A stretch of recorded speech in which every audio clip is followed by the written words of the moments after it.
this is Tammy Free from Illinois. When I'm not walking down Main Street, USA, singing Zippity-Doo-Dah and eating Dole Whips at the Pally, I love counting down the days till my next Disney trip, 67, and listening to Geekin' on WDW with Curtis, Lindsay, and the whole Geekin' family.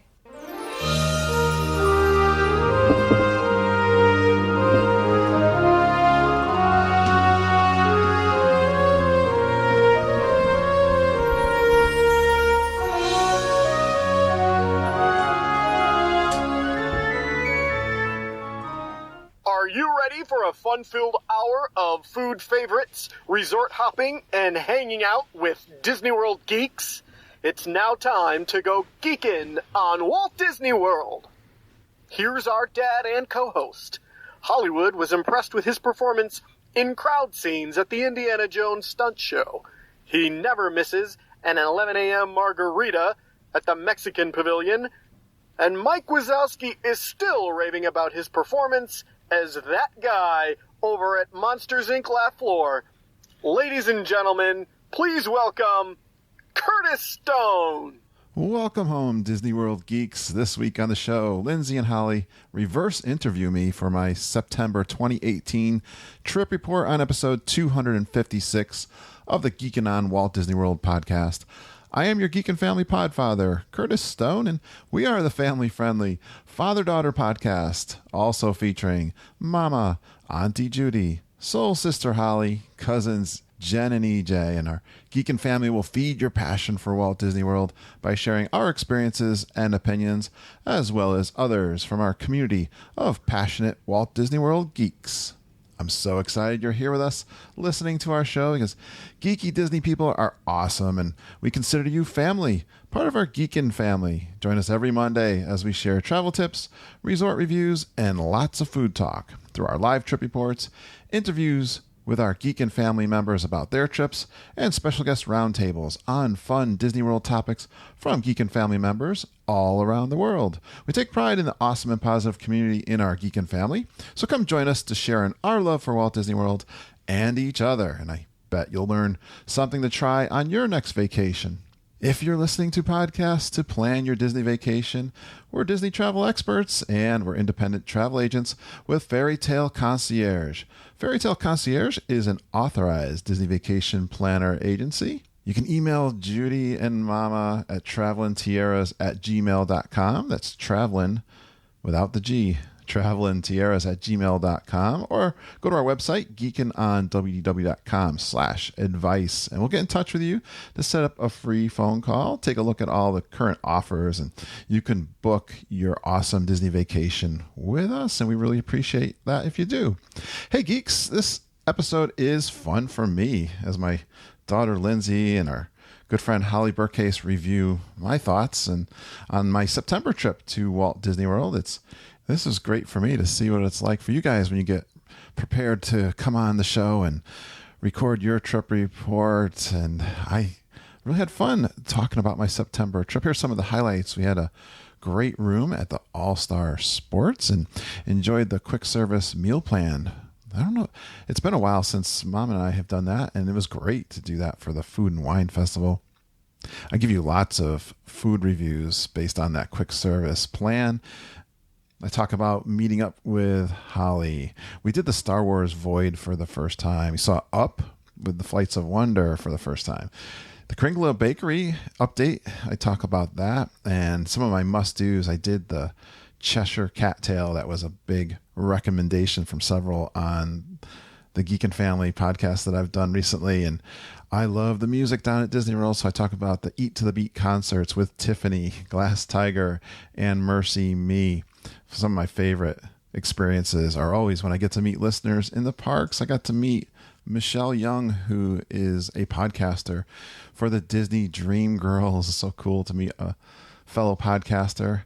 Amy Blackwell Lane, Nancy Matthew, Michelle Herr, Holly Burkcase, Amber Pepper Evans, Christina Yeomans, Rachel Wright, and Mandy Skelton. Got to meet all of them on this trip. So awesome. I talk about the Halloween party, which we love so much. the Animal Kingdom Dino character meet, the souvenirs that I bought, something new that I learned, like the photo pass spot down at Disney Springs. I give you my tips for newbies learning how to go down to Disney World and talk about what surprised me on this trip and also the number one best thing that I thought from this trip. Now, let's get to hear how I made out on my must-dos, the Halloween party, and lots of quick service food reviews.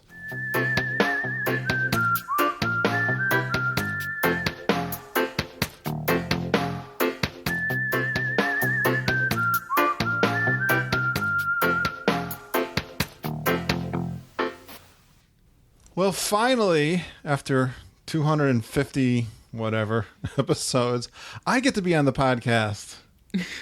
I'm so excited. I've been looking forward to being back 3 weeks at least, maybe more, from my trip in September.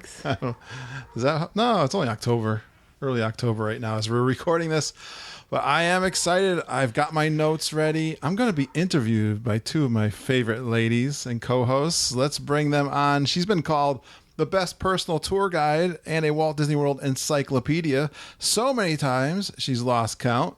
She almost took down the Great Wall in China with her rented electric scooter, and Mama and I were shocked when we saw over $100 of Zebra Dome charges on our Animal Kingdom Lodge bill, and her laughing place is on a journey into imagination with Figment. She's the cutest, the smartest, and the sweetest Disney daughter in the world, Lindsay. Hi, geeks. Hey, Lindsay, I had someone on the Facebook Live ask me what a Zebra Dome was. Can you explain it? Because I did a horrible job explaining it. They're like little domes of magic. They're a dessert. I'm trying to see if I can remember what they are because I haven't had they're them a dessert, right? Yeah, they're a little dessert. They're like a little mousse that's shaped like a little dome, like probably 1.5 inches across. Right. And they look like zebras because they're white chocolate on the outside with chocolate stripes. Right. And on the inside is like a chocolate mousse. Yes. That's flavored with like rum and stuff like that, rum liqueur and everything. But they're not alcoholic. Right. Delicious. And that's why you're my co-host, because you just did a much better job. Chocolate mousse. I couldn't think of that word. It's kind of a coffee-ish taste too, isn't it? Yeah, it's the rum liqueur. Okay, there you go. Let's bring on our other co-host. She deeply misses seeing the Dreamfinder character walking around Epcot. She's been known to stalk the Streetmosphere characters in Hollywood Studios, and she's rope dropped the Daily Poutine in Disney Springs. She's one of our sweetest, cutest, smartest, and geekiest members of our Geekin' family. Please give a warm welcome to Geekin' Royalty, Super Geeker, Holly Burcase. Hello, geeks. Hey, geek. Yeah, geek. Try again. Hey, geek. Hey, geeky Holly. Holly, how are you? I'm great. How are you guys? Didn't you just... are you? Lindsay's going to school hard this semester. Yeah. You're doing good, though, right? As far as I know. Everything's getting A's. I'm getting reports back here, Holly. You went to see some Streetmosphere characters, didn't you, like last weekend? Yeah, we touched on it a little bit in the ladies episode in the crazy roundtable.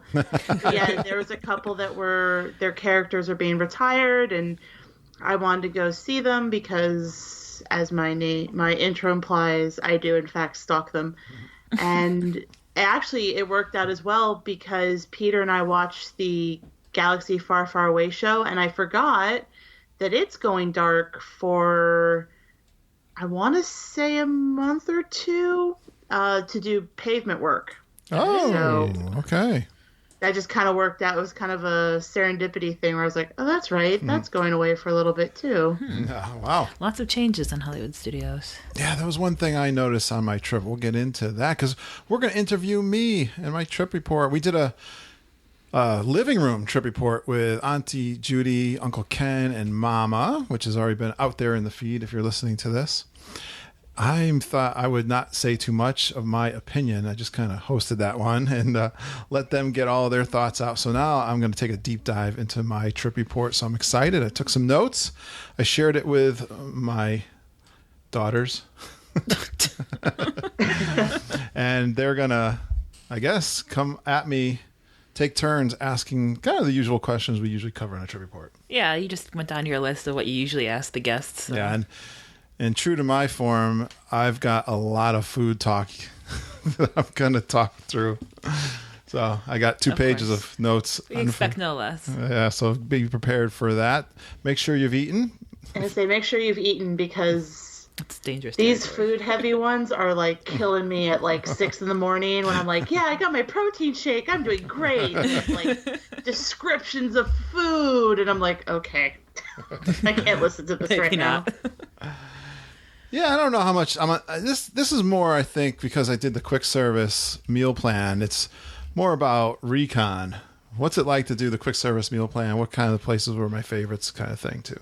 Yeah, because we don't typically do a quick service or meal plan at all. That's the last time we did was with you and I, but it was a very short trip.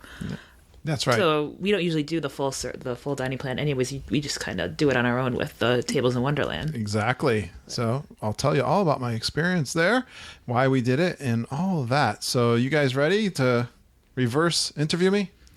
Yes, sir. Yep. Let's Holly go first. What's the first question, Holly? Well, we want to know, where did you stay? Oh. Well, first I'll tell you, went in September, first week of September. It was the Labor Day weekend.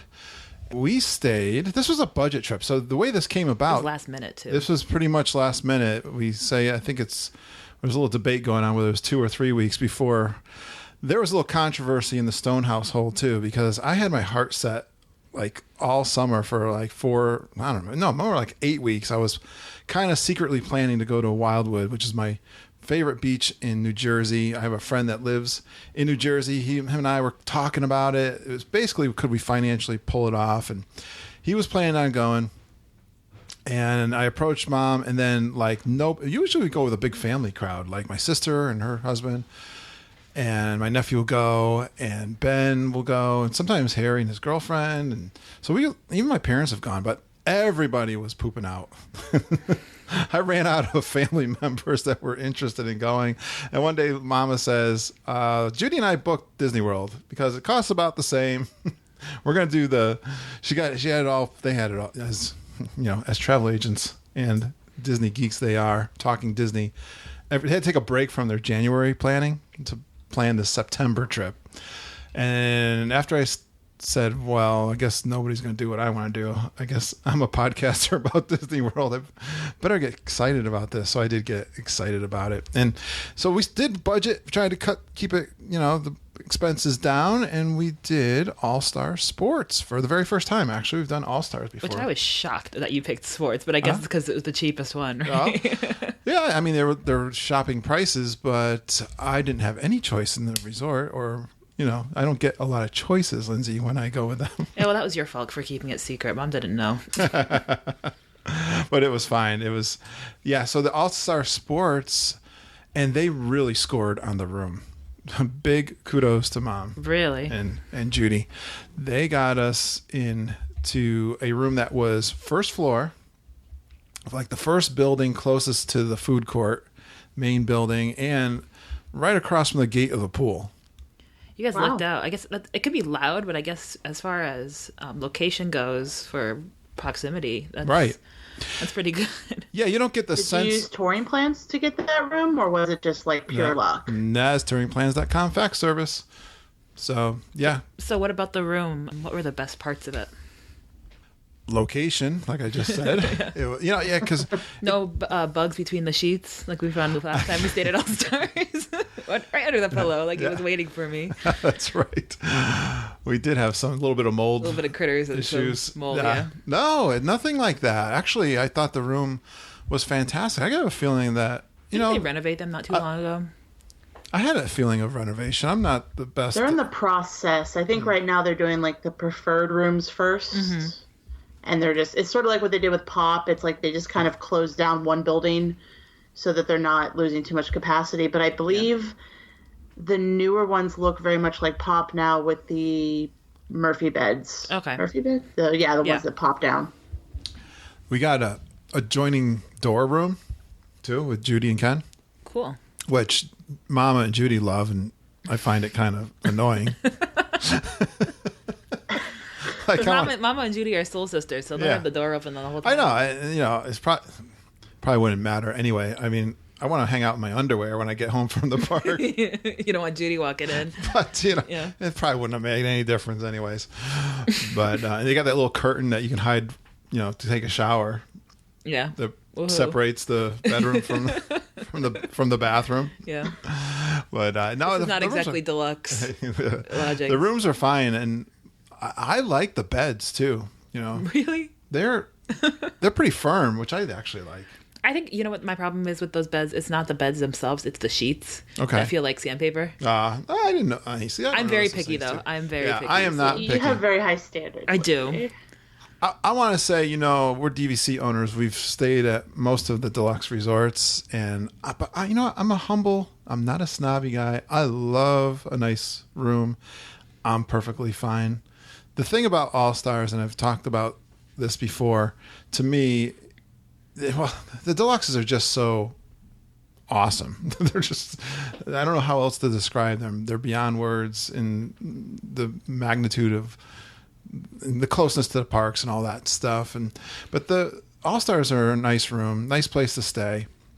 The pool isn't that fancy, really, but it was fine. The pools are cute at the All Stars. I think when we stayed at the movies, and that pool was adorable. So I don't know what's the theme at the pool at the All Star. Sports? Yeah, actually, I'm a sports guy. So we had actually a room that had big surfboards. They had these like monstrosity things that you see, and they have cool things like they have. I like walking around the resort, and I do my live recordings, especially in the mornings. My coffee walks. There's like a tennis court with Donald and his nephews playing tennis.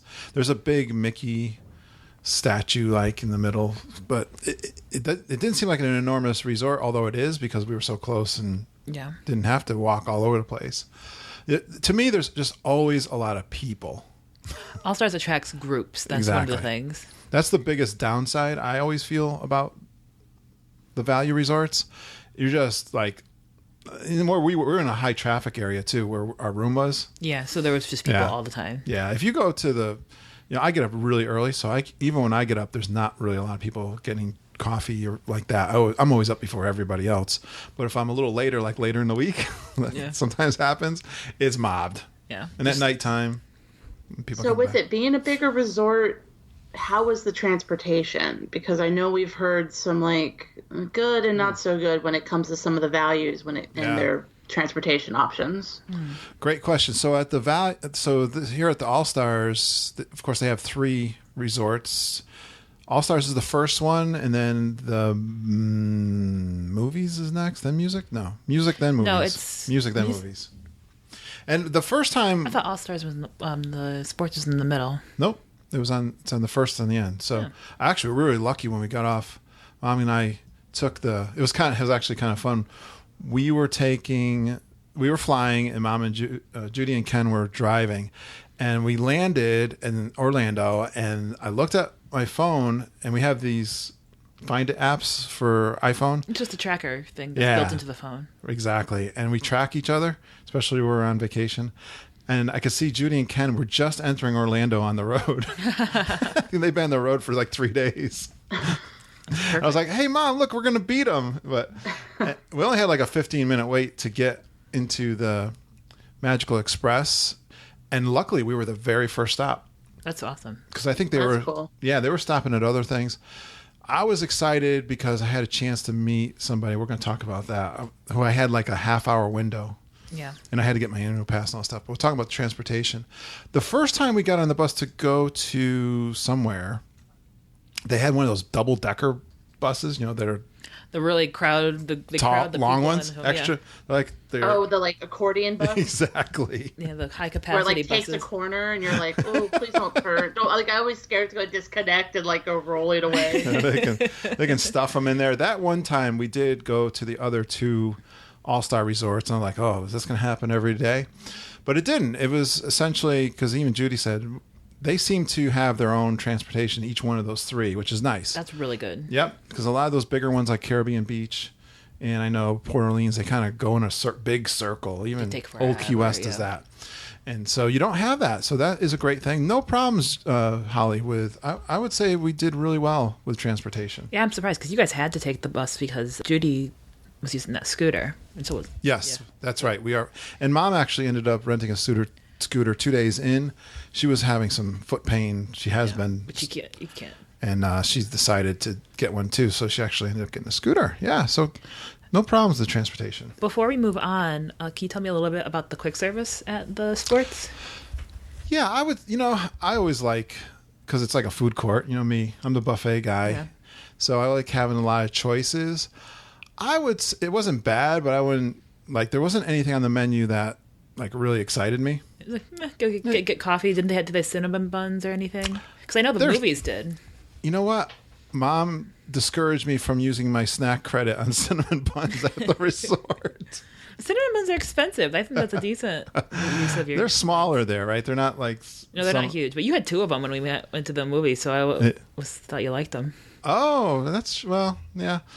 No, I actually didn't probably have as many cinnamon buns as I would have liked, to be honest with you, on this trip. An easy access to coffee in the morning? Yeah, that was all the same.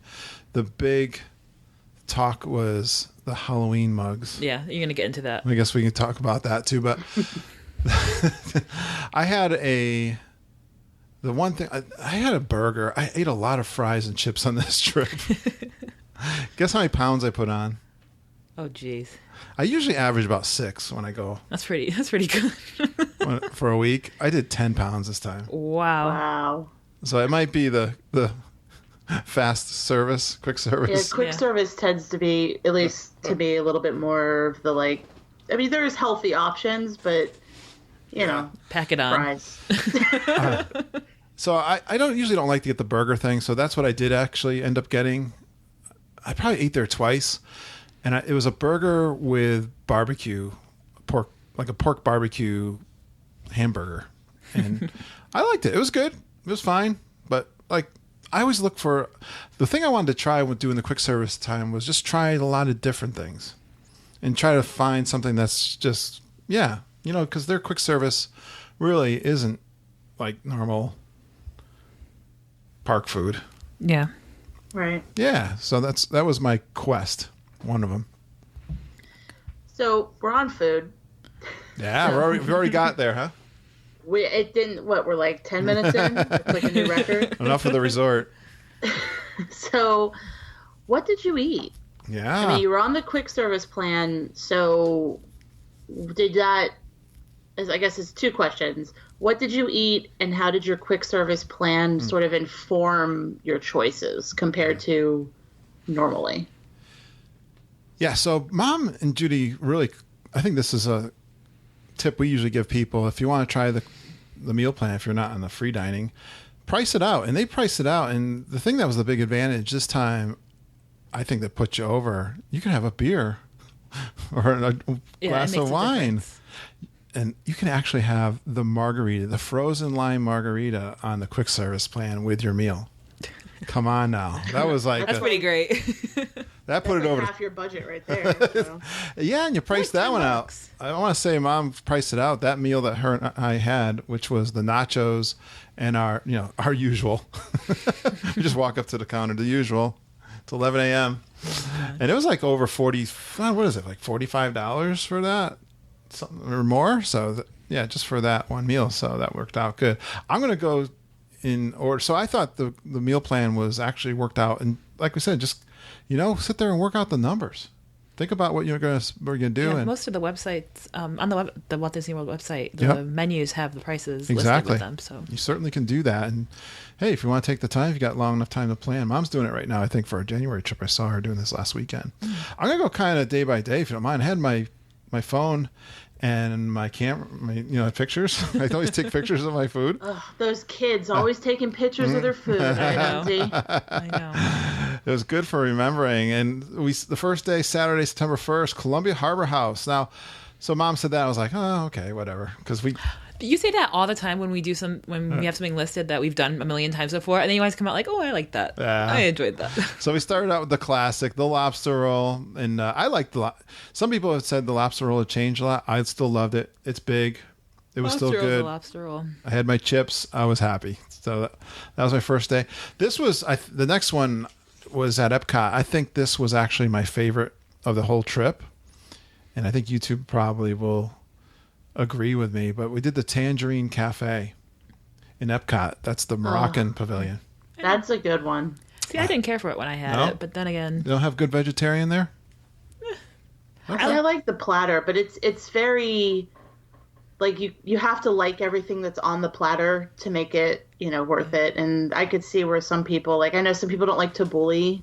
You see, I do, and I was like, I wasn't impressed by it. Oh, okay. But I mean, opinions can be different no matter where you go. So. Well, I was inspired. Yeah. I was inspired by our listeners and interviews I'd done on trip reports with people, and I kept hearing this olive salad at the Tangerine Cafe, and I'd always heard since forever that this was one of those unsung heroes.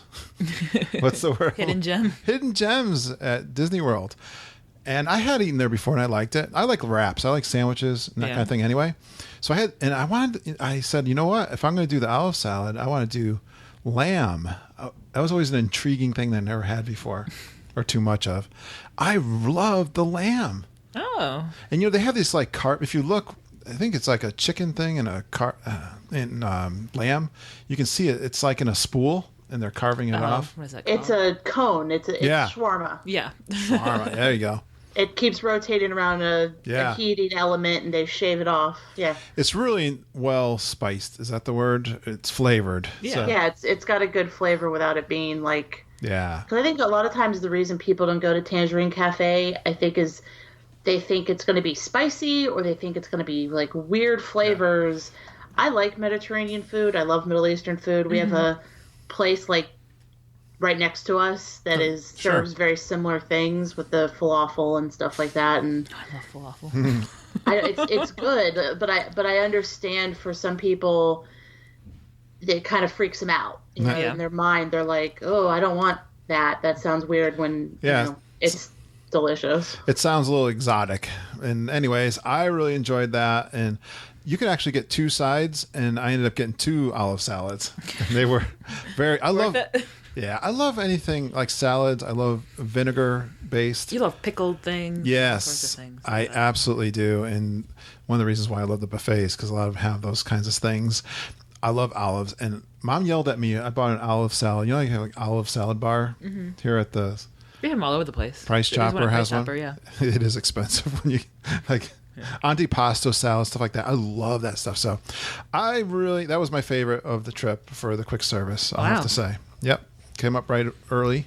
So that was a must do I wanted to do. Over at the Contempo Cafe, I had the Italian steak sandwich with au jus and my chips. What is au jus? It's the juice. It's steak. I believe it was like it's a sauce made from the drippings when they cook the meat. Yeah, it's so light. It's nothing you would ever. Yeah, eat. so outside of my world, you dip it in there. Contempo. We all had a good time at the Contempo Cafe. That was good. I've always liked the Contempo. I told you my margarita story. Yeah, the nachos. Even when I got a beer, I wasn't always in the mood, but because I'm on the meal plan, I know. I brought one of my beers home to the room. I had it later in the week when I just got back from the room. I don't think you're supposed to do that. They're like 16-ounce beers, too. They're nice.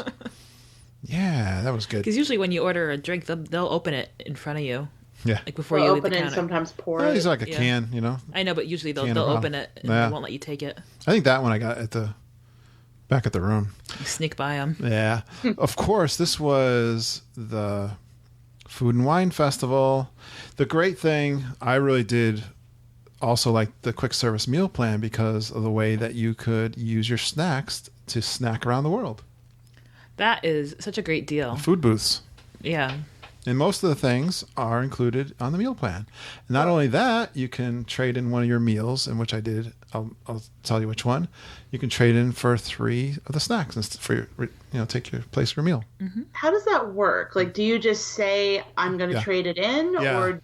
Yeah, so on the system, you can actually, when you're typing it in for a guest, they just select a meal and then it'll transfer into 3 credits of whatever valid snacks. Yeah, you definitely want to tell them that you're on the meal plan and you want to use a snack. They should ask you too if you don't have any snacks left. They say, "Do you want to use one of your meals?" They should ask you, right? But I would be explicit with it, or else they'll charge your mouse band.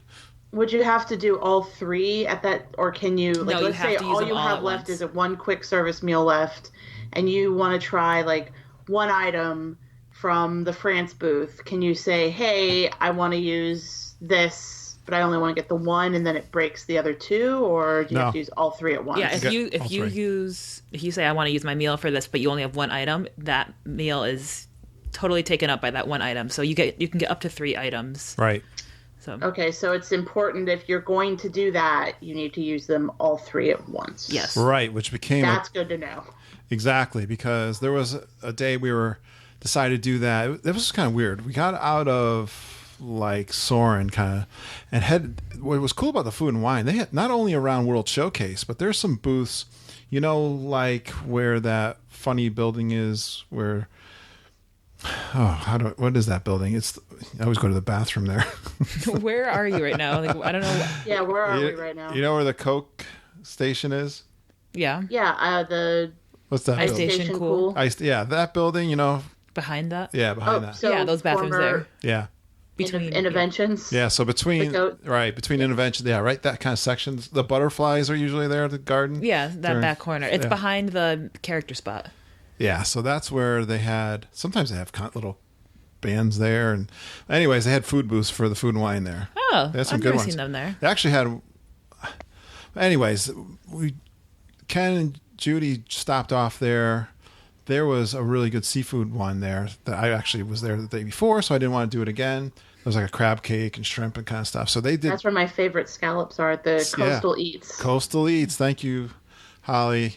Yes, there were some good ones there. I was looking at, there's 3 or 4 there, and then I didn't want to do that. So then even, the path in between there to go to like Canada. Yeah, the Rose Garden. Yeah, there was some more there. Like the chocolate station was over there too. Usually they have like the local. Yep, local eats. Is that what they call it? Yeah, it's like all the local. The cheese one was over there. And I love cheese. Here was my problem though. They had I just wanted to get entrees. Mm-hmm. Like some of these booths had 2 entrees and like a dessert. And so I was like, I want to do 3 entrees. It's my meal, Yeah. Because they're not really big things. They're kind of small. Yeah. That's what they kind of do, because I think this is a Holly theory, so not associated with Walt Disney World Company.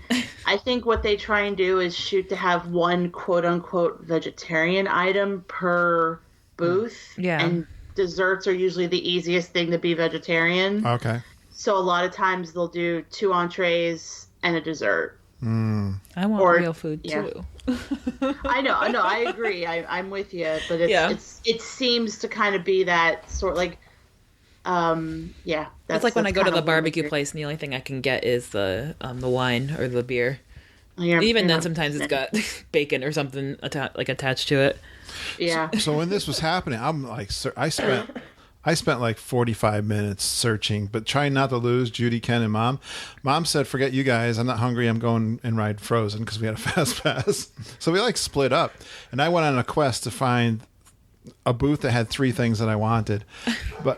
So I went over to the Canada. But actually, walking over there, I see these 3 people with this fantastic looking, not really big, but this little cup. And it said Ireland, a little plastic cup. Mm-hmm. I know what it is. It was a Guinness Bailey's shake. Oh my God. I'm looking at that going, I almost wanted to say, where did you get that? But it said Ireland on Yeah, you're like, I was just almost had it on my mouth. The dumb guy question. When's the 3:00 parade? It just about left my lips, and I was not that far, and I could almost see the booth. Oh my God. And anyways, they had I love sausage, so they had a potato and a sausage. So I actually used my snack.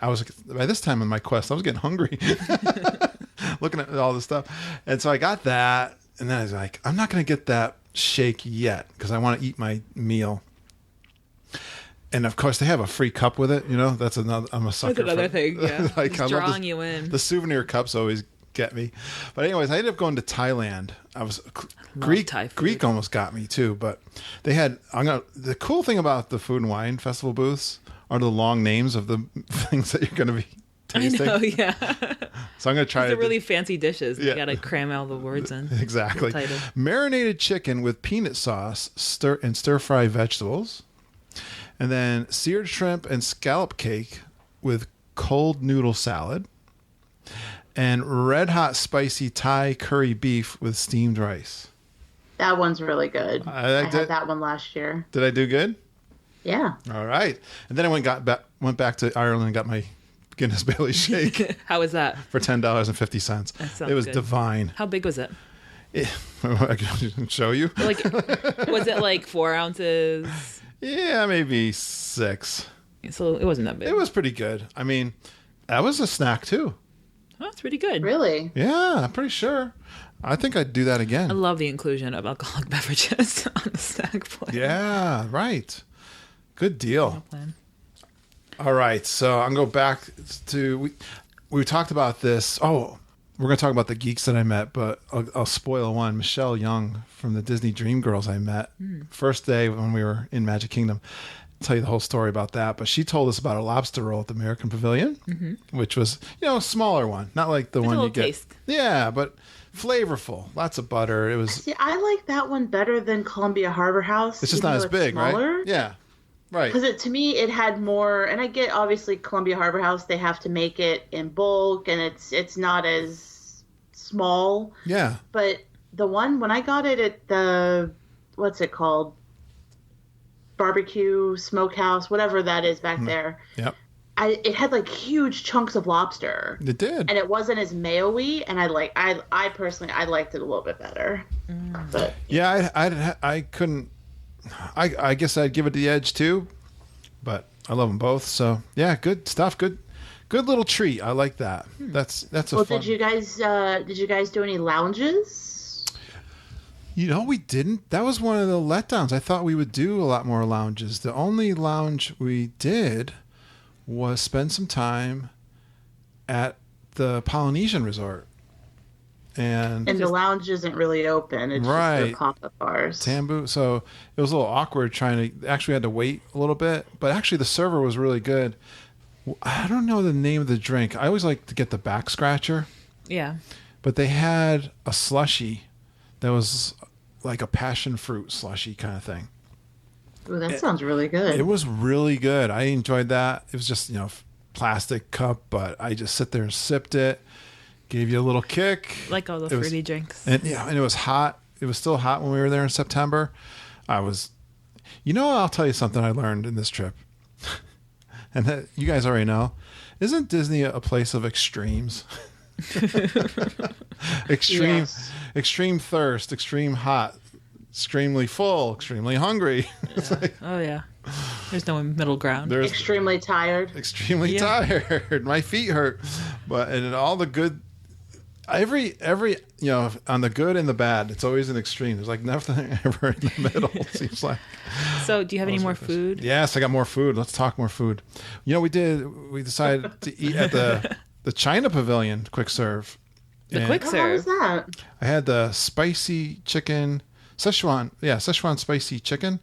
I think it's true. People say, hey, I got a lot of great Chinese buffets and food locally.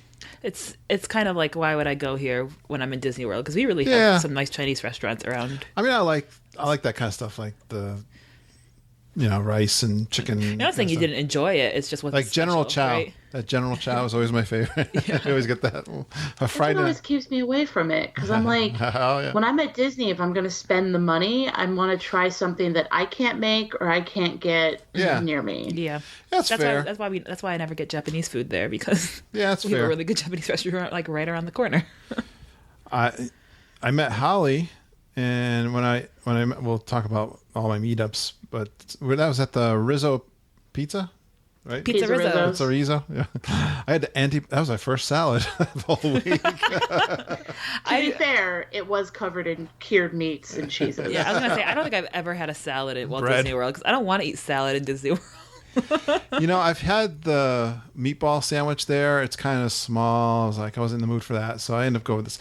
Actually, my heart was set on doing the Fairfax Fair. We had just left the...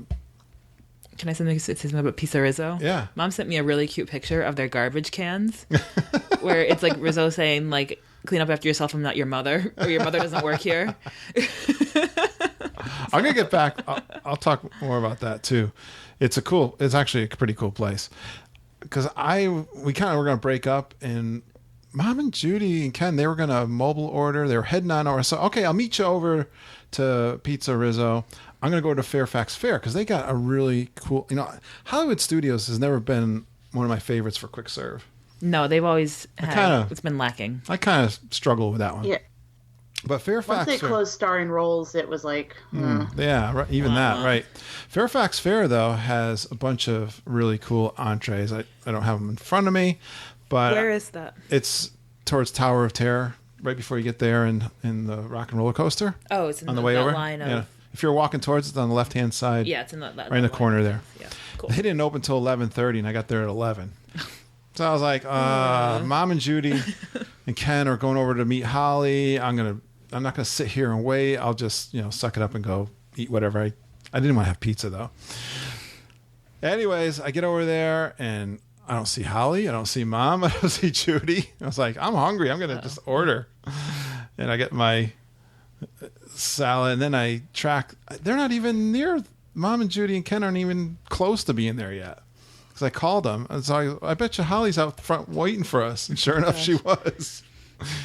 They also I had the frozen Italian margarita with my quick serve meal there, which was pretty good. I mean, it didn't match the Mexican. It was a frozen margarita.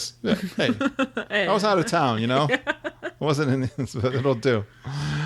I talked about that crab cake of the Food and Wine. That was pretty good. I enjoyed that on one of the food booths. Did the Flame Tree Animal Kingdom. Oh, yeah? I wish I did Centuli Canteen, but Mom's not a big fan of it. Oh, yeah. Mama, she doesn't like we were talking about the Moroccan food. That is like something Mama would not go for. No. Not her thing. She doesn't like anything that's ethnically inspired. Not her bag, baby. No, she doesn't care for like spiced things, like that sort of thing. Even if it's not spicy. So she always tries to work on me. So she's like, well, you can get your ribs. I was like, all right. Where else can you get that barbecue sauce? Yeah, the ribs at the Flame Tree, it is like a huge portions of ribs. So you were okay? I was good. Coleslaw, beans, nice area out there. Had the sauce. They have two different kinds of barbecue sauce. They have a signature one though, right? I like the sweeter one. That's my deal. Like that. That was always a good one. Disney Springs. Guess where I ate for my quick serve at Disney Springs? Where? Can you guess? No? Plate Pig? No, actually, I haven't tried that. Earl of Sandwich, actually, we went to. Oh, yeah, I knew that. I love Earl of Sandwich. I know, we haven't eaten there in a while. There's only one sandwich I can get. It's on the other side now, and I so very, very rarely leave my corner. I thought I gave it away. I love sandwiches. Yeah, that's my thing. Like grinders. What'd you get? Italian grinders.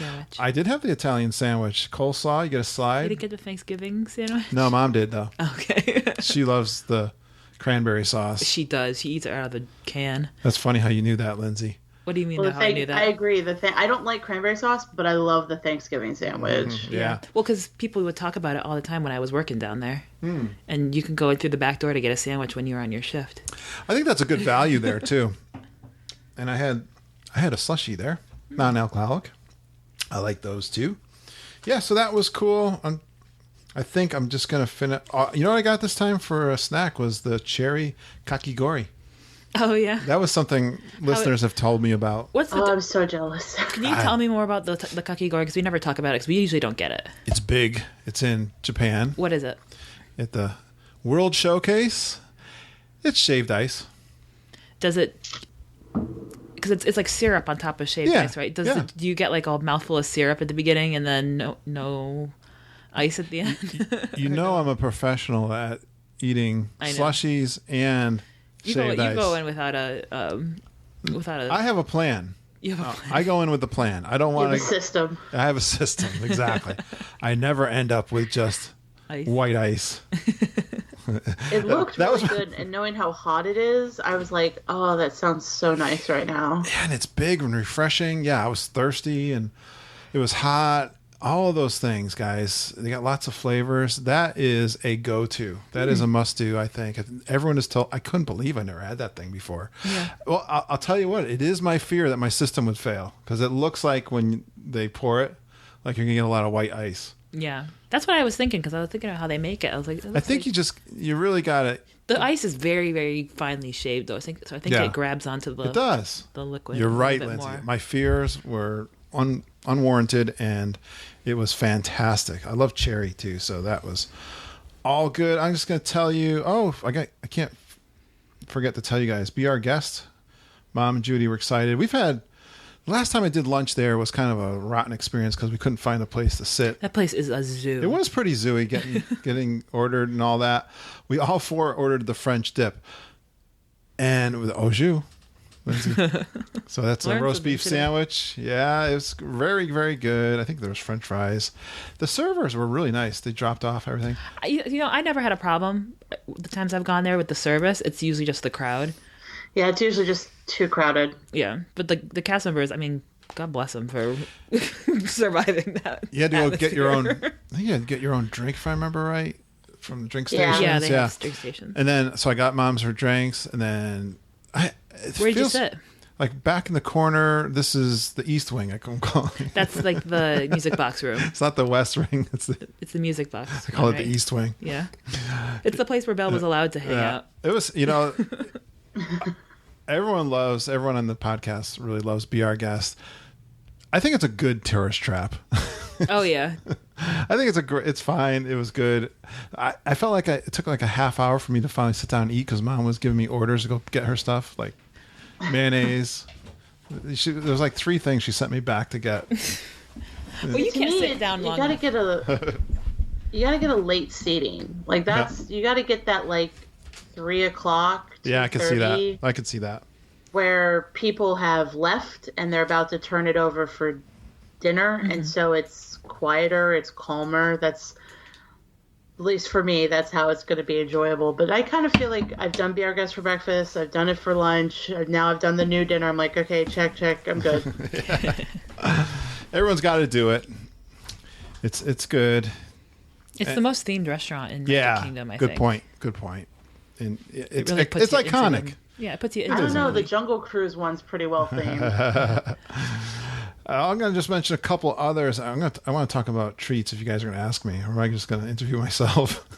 You just keep going. You're like plowing us down. All right, I had to get all of this out. I had another Italian sandwich, the Big Kahuna over at Captain Cook's at the Polynesian. What is this, 3 Italian sandwiches now? I think sometimes you just go steak the whole trip, and now it's Italian sandwiches. Yeah. That one's it's kind of a lot of bread. It's more of like a quarter of a sandwich, but it's big. It's big too. That's good. I had my chips there. Now I'm seeing where the 10 pounds came on.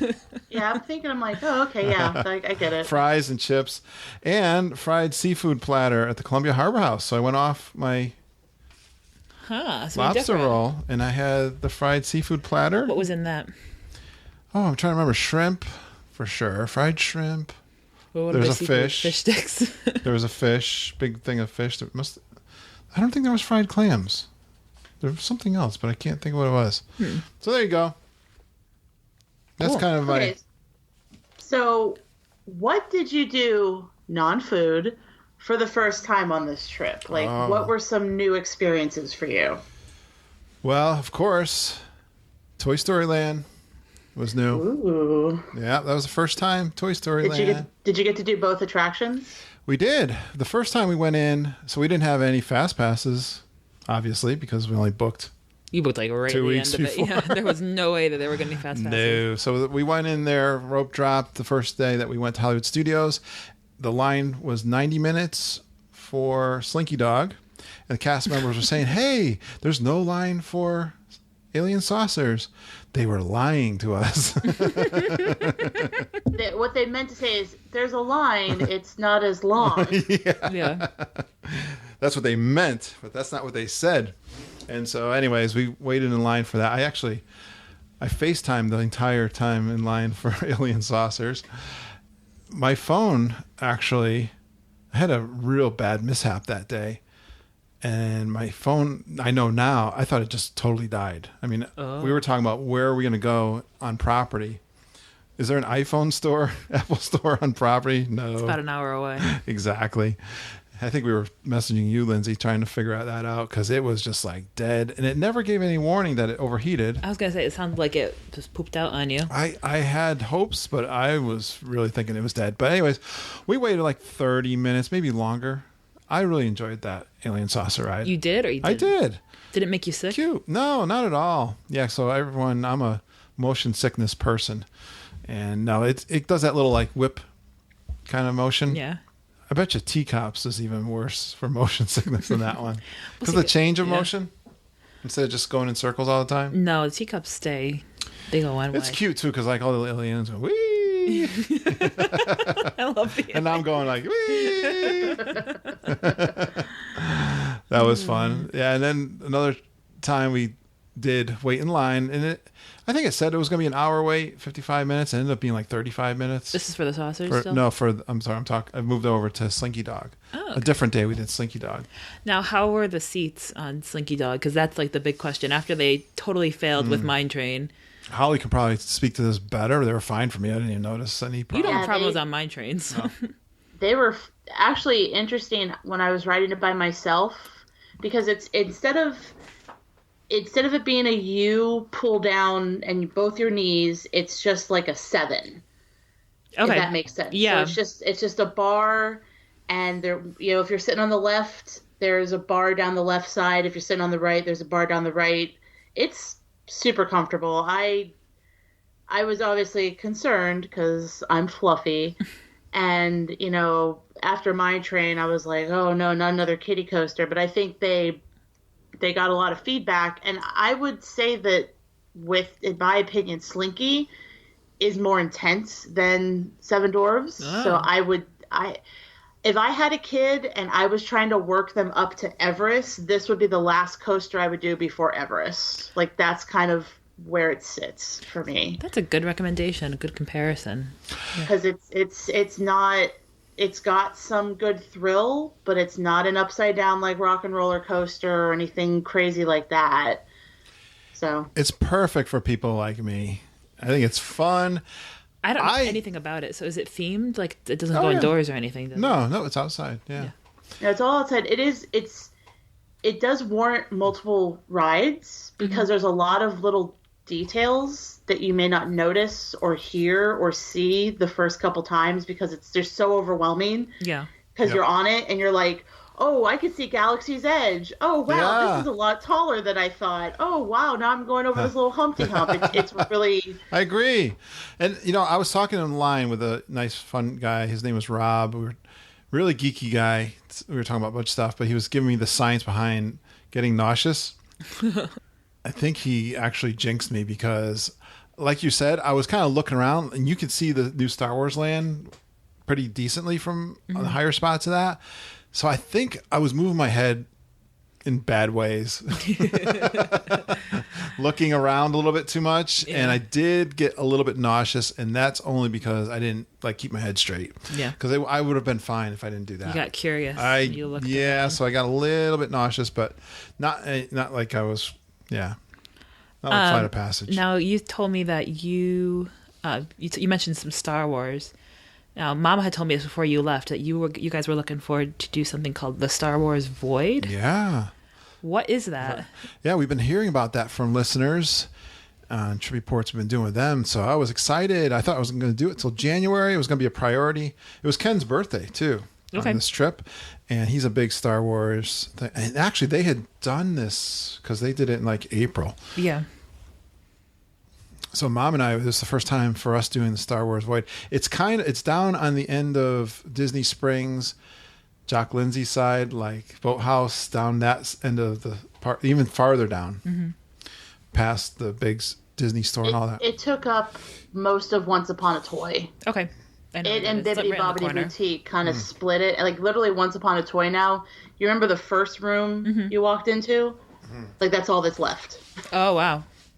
I think it's going to be closing once the World of Disney opens up fully. Yeah, I think that's their plan. This attraction, again, reminds me of my other favorite place, the Boardwalk in Wildwood. Remember, Lindsay, where they always had like this, every year they'd have something different on the boardwalk, and They had like shooting zombies. They always had this like thing that we would go inside, like a fun house or something. Yeah, but this was an alternate reality. It is virtual reality. I'm just saying it was. Remind me, it's just something that showed up that's really fun. That's a special price. Like it's like $30 to do it. Yeah, and it's Star Wars themed. I mean, it's like an adventure game. Yeah, exactly. You go on a little quest and you put on all the gear. The gear's pretty heavy duty. It's real virtual reality headset, the big, like a vest and everything. Yeah, vest, exactly. I was going to ask how that worked for you guys. Did you at any point feel like, oh, this is too heavy, or did it diminish the experience? Not at all. It's actually kind of fun. If you see our pictures of Mom and I. Did you share with your last podcast? Did you share Mama's story about what happened with your? Oh, I'm sure we did. Mama ran into a wall. Well, it wasn't her fault though. It was the game malfunctioned. The door didn't open. And I didn't know it was. So you only go with two people. At least that was our experience. Just Mom and I, and Judy and Ken did their own experience. And we're doing it for the first time. It's just kind of getting started. I don't want to give it away, but the opening scene is really cool. And you're looking at your hand, and you got the stormtrooper. Yeah, it's a stormtrooper. You're looking at your partner, and they look just like a stormtrooper. You look at your hand, and you're a stormtrooper, and you look down. Everything is so cool. And anyways, there's this part very early on where you're stepping from a platform that's got like molten lava all around you. You're kind of getting to the safe spot. You can feel the heat and all this stuff. And the guy's telling you, move forward, go into the door. And she's staying ahead of me, and she's like not moving. I'm like, come on, let's go. I'm like, do what he said. How come you're not moving? And she's like, and you can hear each other in the headset. Yeah. So you communicate with each other, and you work as a team to do this challenge.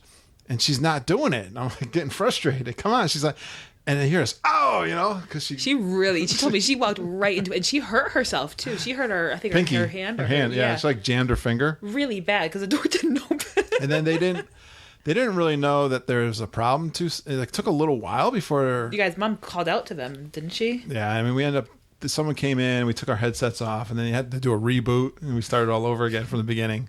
We didn't cooperate. Just poor Mom. Of course, it was her. Holly, is it us, Holly, or what?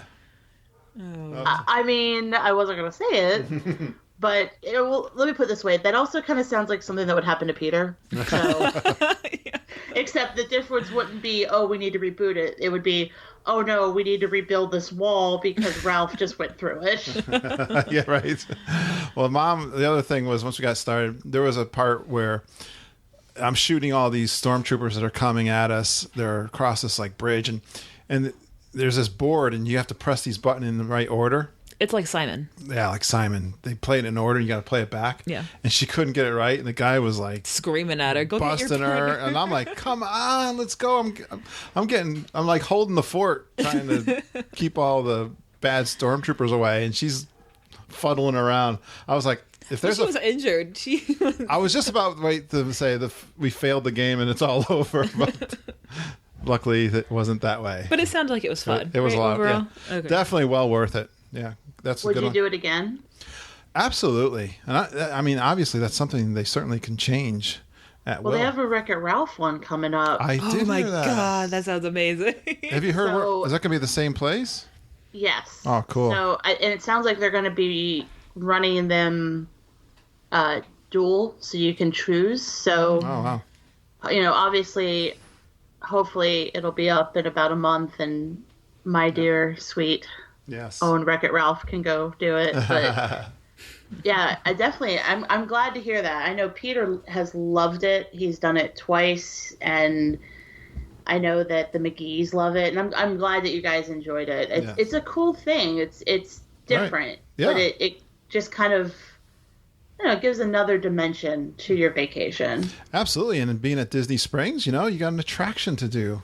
Yeah, and then after the closing of Disney Quest, you got your lounges. Yeah, right. You got your lounges and you got your foods down there and your shopping. Great addition. Love that. I'll tell you another thing. Couple of smaller things. Yeah. I was going to ask you because I want to hear about this one before we get into the food that you tried that was new. Yeah. Can you tell me about Flights of Wonder update? With I was just thinking the same thing. Yeah. Because I loved Flights of Wonder and I loved Up, so I'm hoping that you enjoyed it. Yeah, I'm going to tell you right up front.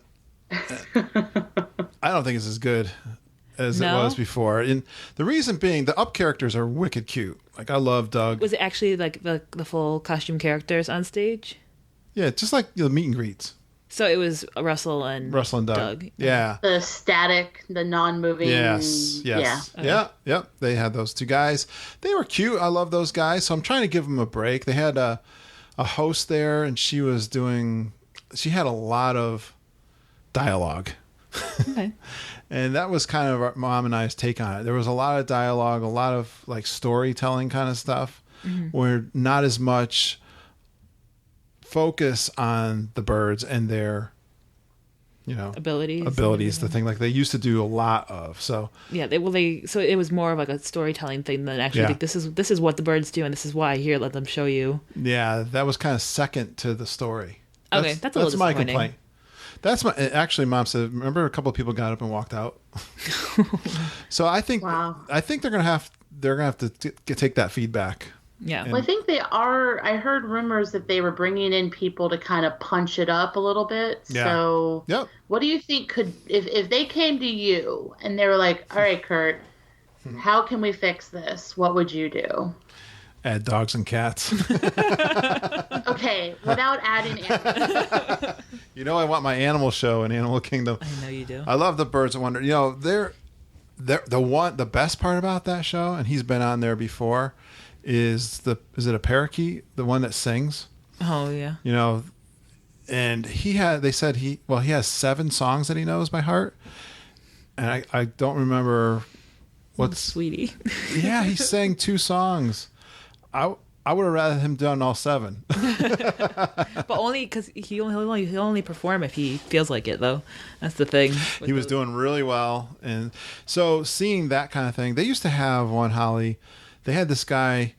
He was like a long-necked big bird, and they had this like plastic little rubber alligator, and he would slam it on the rock. Yeah, because that was like their instinct to get food.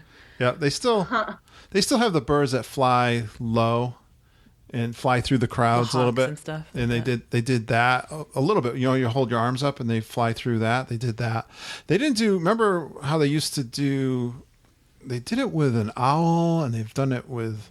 I've done it like 2 or 3 times where you get your camera and you go up front. And they land on this tree stump behind you. And they fly like right over your head and that kind of stuff. They didn't do that. I wonder if it's because maybe they got different birds, like they're in transition between animals, or who knows. Remember how they had the little rats, the little scene where the little rats... Yeah, they run across the They didn't have anything. There was none of that. No mice. No little... I don't think they had too many like little comedian pieces to it either. So... I mean, that show needed an update, but maybe it just wasn't the right update. Yeah, I'm trying to think of the other things. So I think there were some things in the past that I really enjoyed that weren't there. Not as many... Did you get to see the eagle? They did have the bald eagle, so they tell that little story, the success story of the bald eagle. He's cute. Yeah, he's beautiful. He's beautiful. So, yep. I don't know. So the only other thing I wanted to say, the Kringla Bakery has been updated. Oh yeah, how did that expansion work? Not a big deal, really. No, did it go farther back? Or? Yeah, it's kind of a little bit wider. Yeah, it's just basically more counter space, more queue space, and they added a few things to the menu. Not that it matters because I only eat one thing there. But yeah, it was... I guess I kind of had it in my head that they were going to put some, like, more seating. Yeah, but yeah, it's nice, and they got a new oven, so that's cool. Woohoo! Woohoo! So one of the treats that I never had before that all the listeners have been telling me about, kept coming up time and again, was the Cheshire cat tail. So I did. That was a must do I wanted to do, and I did it. What is it again? It's a chocolate croissant. Chocolate croissant. Yeah, they have those all over property. Yeah, so we talked about that. And you know what? I had it. I probably wouldn't do it again. It's just not my thing. Like, I'm a cinnamon bun guy. That's how I felt about the chocolate croissants, too. I'm not a big, like, breakfast chocolate guy. I was thinking like a chocolate. I mean, we all aren't perfect. I mean, I have my feelings of chocolate croissants that go back, but Like I said, to me, the best time to enjoy the Cheshire Cat is on a cold day with a cup of coffee. Yeah, that would go good. Yep. It's not that it's bad. It's just not my thing, baby. I see it. All right. So, Dad, do you have any stories that come back to you as good stories, fun stories, bad stories, things that went horribly wrong? So, this was kind of a touching story for me. So, you guys know how much I love the concerts. I was one of the things when I was giving Mom a hard time about the dates was, why didn't you pick something where some of my favorite concert acts were going to be at the American Pavilion? Did you get something want? Right? And then when I looked at the list, it was Tiffany. Who's Tiffany? Tiffany is I think I'm alone now. Yeah. Dancing in the Mall. The Mall singer. That's all I know. From the 1980s. Goes right over my head. No idea. She's like my age. No. You know what? I was like, I actually was having fun with it. I was like, come on, I want to go to the Tiffany concert. And actually, I went there. Amy Blackwell Lane was there with me, and Mom and Judy were out in the back. They ended up, they never want to even go to the shows, but they ended up going and sitting in the back. And she was fine. Actually, she was trying to do some of her newer stuff, and that was great. That was all right. And then, she did a Beatles song that was pretty good. Mm-hmm. A lot of energy. Judy didn't really care for her, but I thought it was fine. I loved the live music. I wish she would just do more covers, because she did that song. I think by contract they have to do, like, the one-hit wonders have to do their songs. Yeah. Like every set, like they're doing 3 sets a day. They have to do theirs. I think so. Because that's what people are going. Theory. They're like, this is the only song I know by you. And they had a Canadian 80s band called Glass Tiger, and I couldn't tell you the songs. I recognize a few of the songs. I was listening to them on my phone before I got there, so I would know who they were. But great singers and energy, and they were fun. But the band, now Mom listens to the Christian station. I recognize this name that you have on the notes. Yeah, Mercy Me is the band. I love music. I love some of the Christian music. Mostly, I'm not a big fan of it. It can be really repetitive. That's part of it. Yeah, something like that. I mean, there's some songs that really touch me. I did not really know this band, which is... They're really popular. It's like, I'll tell you why, because I went like a half hour early to see some of these concerts. When you go, you want to get there early because people line up for them. And you don't know. Maybe you can tell by who the act is, but it's kind of hit or miss. So Tiffany was not a long line. Sorry, Tiffany.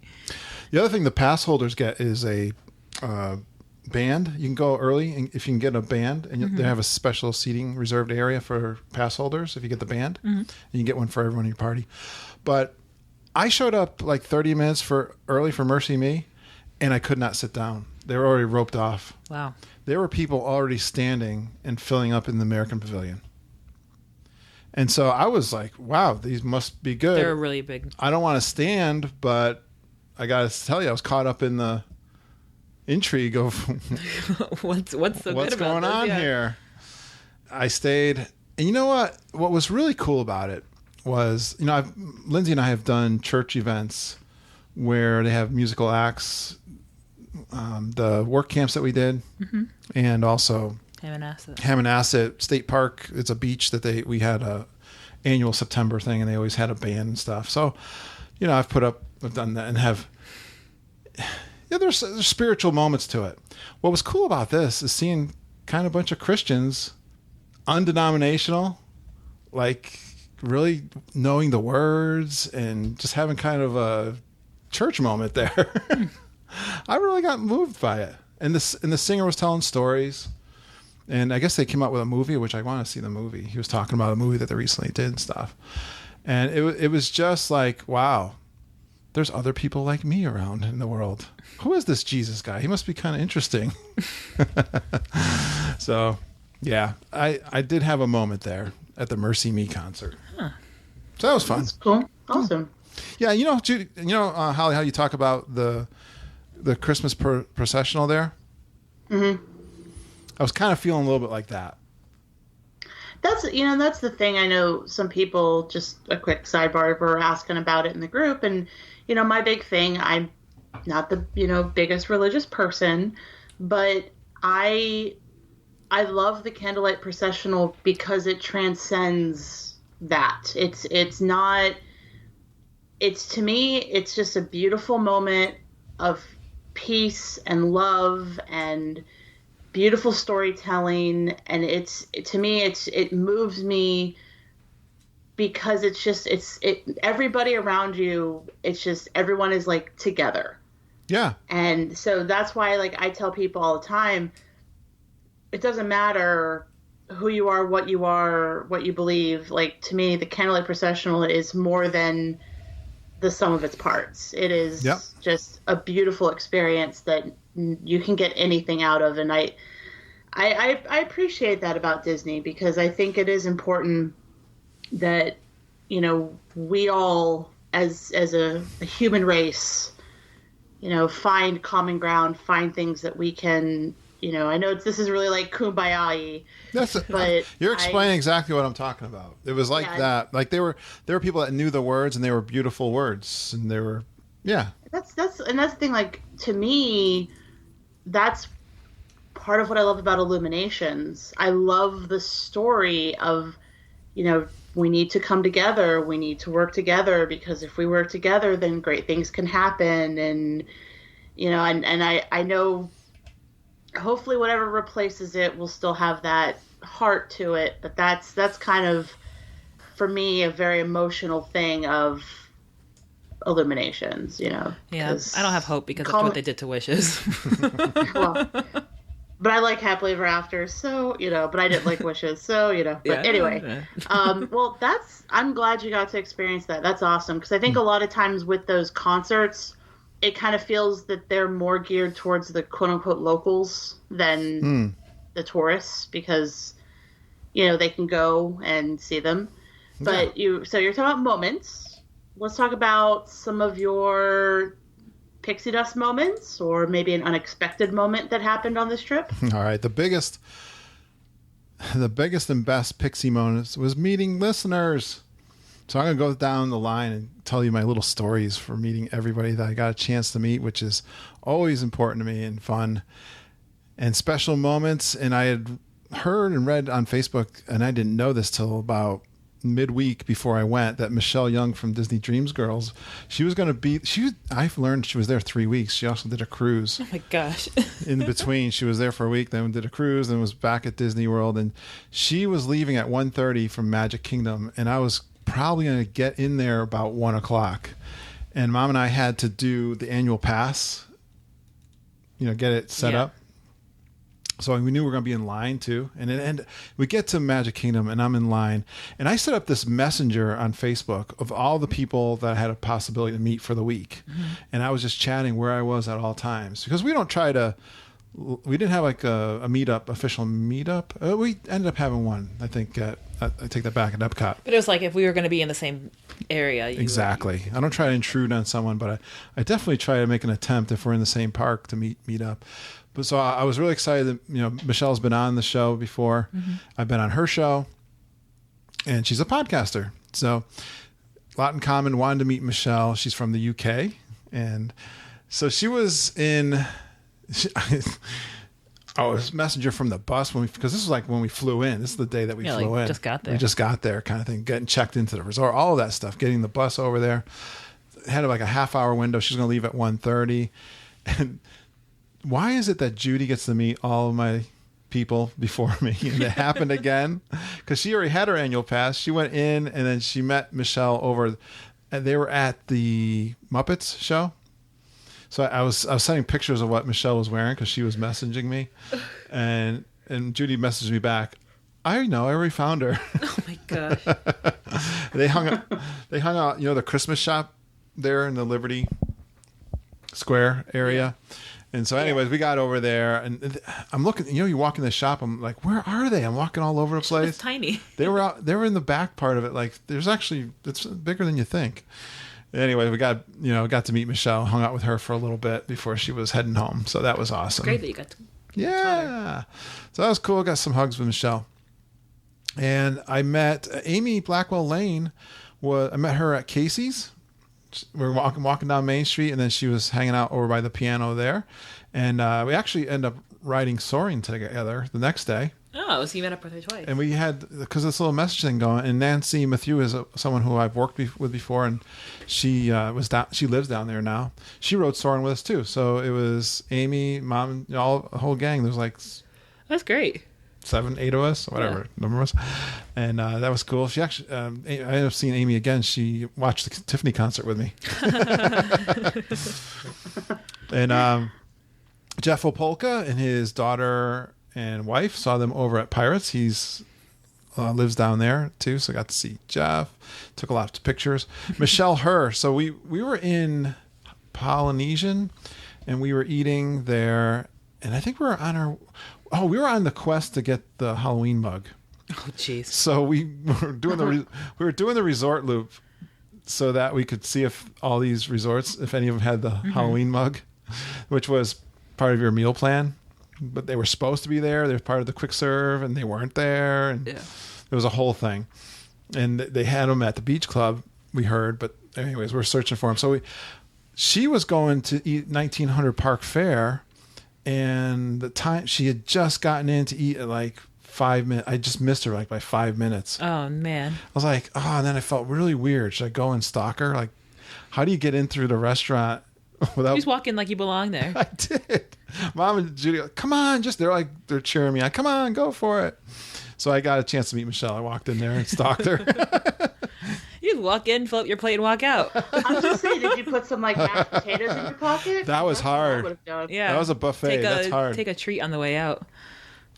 Cinderella was disappointed that I was leaving, but that was fun. I got to meet Michelle, so I'm glad I did that. I met Holly Burcase. Who's that? I did meet Holly. We were excited because Holly, you were doing a preview. What was it? Pass holder preview? Well, post view. The pass holder playtime at Toy Story Land. Cool. Yeah. And I told a little bit of the story where we were supposed to meet her at Pizza Rizzo. Oh, yeah. I was like chilling outside, enjoying the nice breeze, and I'm like, it's been a while. And I'm like, well, I forget where they did Star Tours. They were just Star Tours. You were like, I'm upstairs, and I'm like, oh, okay. So I went up there, and I'm like, hey, where's everyone else? You're like, hold on. Oh, they did Star Tours. I'm like, oh, okay. You just need to work on your communication. They did not tell me. You know, they might have told you, and you have a tendency to look at people in the eye and not hear what they're saying. Oh, yeah, that's probably true, too. Mom and I were talking about that today. That's Mom's story. Then we did the Muppets, right, Holly? Yeah, I had to get going earlier, and you guys were going to go to Epcot, so we're like, why don't we do the Muppets? And that's always fun. We were on the cheese board quest. So you were in the middle of our cheese board quest. You have to pass through Epcot 4 times, and we wanted to go 4 days in a row. Because you never know at Disney, some of those free giveaways might be gone like 4 days after. It's true, yeah. So that was cool. Got a good picture. I love the pictures we took with Holly there. That fountain is a very good place to take a picture. I liked it. I met Amber Pepper Evans. We were in line for Toy Story Mania, and I'm looking at my phone, doing my Facebook thing or whatever. Yeah. And I think Judy goes, "Hey, one of your listeners is here." And Amber noticed Judy first again. Yeah, Judy's not hard to spot. But Amber was with her family right in line with us. Oh, that's so funny. I think it was a fast pass line. We always do we got the scooter. That line can be miserable. The handicap line. Yeah. But they were in the same line as us. That's funny. So that was cool. It ran right into her. Christina Yeomans met at the Mexican Pavilion. I was over in That's the best place to meet you guys. That's like iconic. It's a good chance. We were over we were doing shopping for Harry. We were getting him stuff for his house in the Mexican Pavilion, and Christina messaged me. She was over at my favorite margarita stand. Mm-hmm. So I went over there and met Christina. And Rachel Wright was fun. That was at the Halloween party. So she was there with 5 other people, including her husband. She had this really glowing shirt. All of them had. But we were in opposite sides of the park during the Halloween party. It is really hard, actually. You'd think it'd be easy in these parks to finally run into each other, and sometimes you do. Other times... You'll never cross paths. You never cross paths. And so we both she was working her people, I was working my people. And then even when we got over to Fantasyland, and we were trick or treating, and you go in. You could go either left or right at the Pinocchio building. You know, the restaurant there. Yeah. Village House. Yeah, because they were giving candy on both sides. Even when we came out, she goes, "I'm at the Pinocchio house," and I was like, "I'm at the Pinocchio house." That's a wide area, though. That's like a long distance. She goes, "I just came out," and I was like, "I just came out." Where are you? She was on the opposite end. Oh my gosh! And then she's really nice. I'm gonna be doing her trip report soon, Rachel. So hello, Rachel. Cool. Got some great. And then Mom and Judy were there too, and got to meet. And then the very last day, I got to meet Mandy Skeleton. So that was cool. Met her at the Columbia Harbor. That was a hard one to meet up too, but we did at the Columbia Harbor. So that was my Geek and Meets. Cool. So you mentioned the Halloween party. Yeah. Can you tell me more about the Halloween party? What was so good? What was so special about it? What'd you see? Took the monorail over. Mom dressed me up. I think she put my makeup on. We were at the... You looked really good. Thank you. Yeah, it was really cool. I saw that picture. I was like, awesome.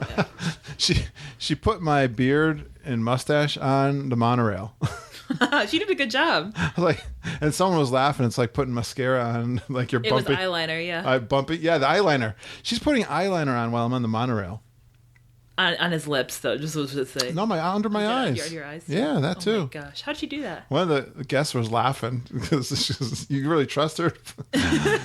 Oh, yeah. I took a real trust. a good picture of that. So Lindsay, you found my hat. I found it before, and then you lost it, and then Mama found it again. It's got the dreadlocks. It's a Captain Jack hat. It's a Captain Jack hat. So it was awesome. And Judy made the nice shirts for you. You got to remember that. Yes, right. Mama and I went to Walmart before you guys left. We're like, we need to make shirts for you guys. So we found just bright orange safety T-shirts. Right. And Mama found some spooky fabric that said like "Boo" and had ghosts on it. Yep. Judy cut it out and sewed it onto some shirts into Mickey heads, and that's what you guys wore. That's right. It was hot. It was hot that night. So anyone that was dressed up in any kind of costume, it was warm even at night. And the best costumes was this group of people, 5 people. They had Coco skeletons. That's cool. I got some pictures. Really cool. They were amazing. Were they like? I love the costumes. People that was what my mom and I basically did. We sat there and were like, "That's a cool costume. That's a cool costume." I saw 4 people were dressed up as the People Mover. Wow. Like that's fantastic. I am always just in awe of people's creativity and gumption because, as you said, it's hot. So there was a little boy in a Buzz suit and he was so cute. We were in line for the train. We actually rode the train all the way around during it. I love that. I think is that what we were doing? I don't know. We were over by that area. Anyways, he was so cute. Talk about costumes. The little girl dressed as the axe murdering wife from the Hollow. Yeah, and we were in line to get on Haunted Mansion. You know, the real Q. Mama sent me that picture. I'm just remembering now. She was scary. She was playing the part. She was in character, and that's awesome. I would have been that little girl. Oh yeah. And what's really even more funny, somebody knew who we were. You know how we have a closed private Facebook group? Mm-hmm. Her mom and dad asked to be a member of our group. I don't even know how. They somehow knew who we were. And stalking you. Yeah, I was.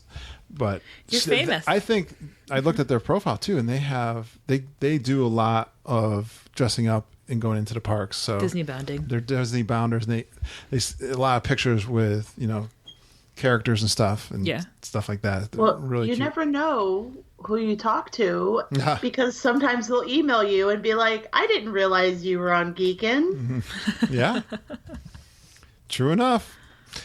Yeah, and I love trick or treating. I don't care. You are a candy monster. I don't care what you say. I'm not going to be cool. I'm not going to try to be. I go for the candy. And Mom was into it. Mom was totally into it. We were hitting like all the candy spots. So we had the bag just stuffed. And Judy was dumping her candy into a bigger bag and going back for more. Judy came prepared. You got to bring one of those big reusable ones and then just carry that around. Just dump your bag back into that one. The only thing about our candy, I didn't really eat.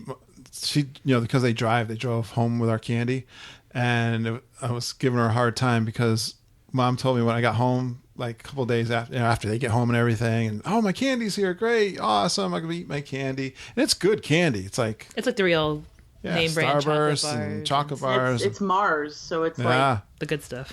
Yeah, Snickers, all good. And they're not stuff. the tiny, not all of them are the really tiny ones. They got They're fantastic, and I was excited, but some of my candy got wet. I said, Judy put it in the cooler. Yeah, I said, Judy, did your dog pee on my candy? Colby would never. You know the Chevy Chase movie Vacation with the dog pees on the picnic basket? yeah. She got overturned in the cooler and some water leaked in. So we stayed till midnight. We watched the parade. My biggest thing, it's crowded too. Do you see the parade? We did. We saw the parade twice. I love the parade. Did the Headless Horseman ride? Yeah, he does ride, and he goes a lot slower than he used to. Yeah, you got to be careful. Those what do they call the trolley tracks on Main Street? There's a lot of time in between him riding and the parade actually starting. I noticed. Don't want to spook the horsey. We the second time we watched it. First time was near Liberty Square. That was fine, and then we watched it on Main Street. Mom and Judy sat on the. I didn't feel like sitting. I don't like sitting like on the ground, even if it's a curb. And I ended up going up on the train station. That's a good tip if you're a parade. If you can get the spot, because it's popular. It wasn't like anybody there. Wow. And it was. I just sat. It was the only bench I could find that was open too. Wow. So I went up there and sat on the bench till it came through, and then I stood up and watched it. So great bird's eye view of the parade. That's like one of the best places to watch Festival of Fantasy because the floats are so huge. Yep. That's a good. Yeah, that's a good tip. So I really enjoyed that.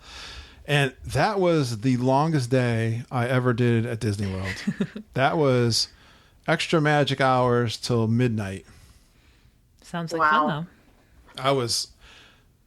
Full stink and then some. Yep. I haven't heard that in a while. Full stink and then some. Oh, man. All right. So you did Not So Scary. Did you meet any characters while you were walking around Disney World? Anyone good? I think the cutest character right now is at Animal Kingdom, the Chip and Dale in their dinosaur jumpers.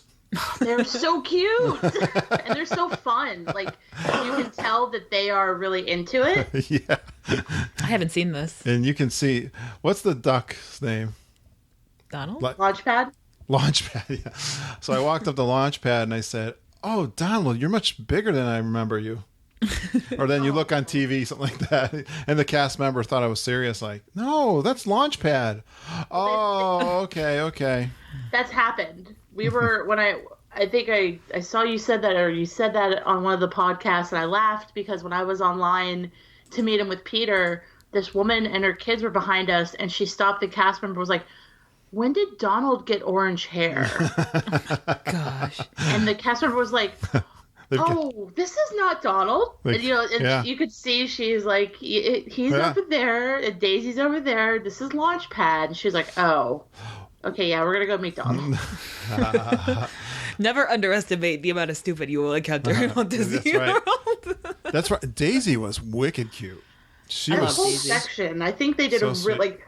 I was one of the people like, ugh, but other than the music being a little weird, I think it's really cool, and I think it adds a little bit of vibrancy to Dinosaur Land or whatever it's called. Yeah, Dinoland, USA. Yeah, because I've said my worst area in all of Disney World is that the land when you get out of Dinosaur with the carnival like Nowhere Land. Yeah, like, oh, you mean it's nothing for me.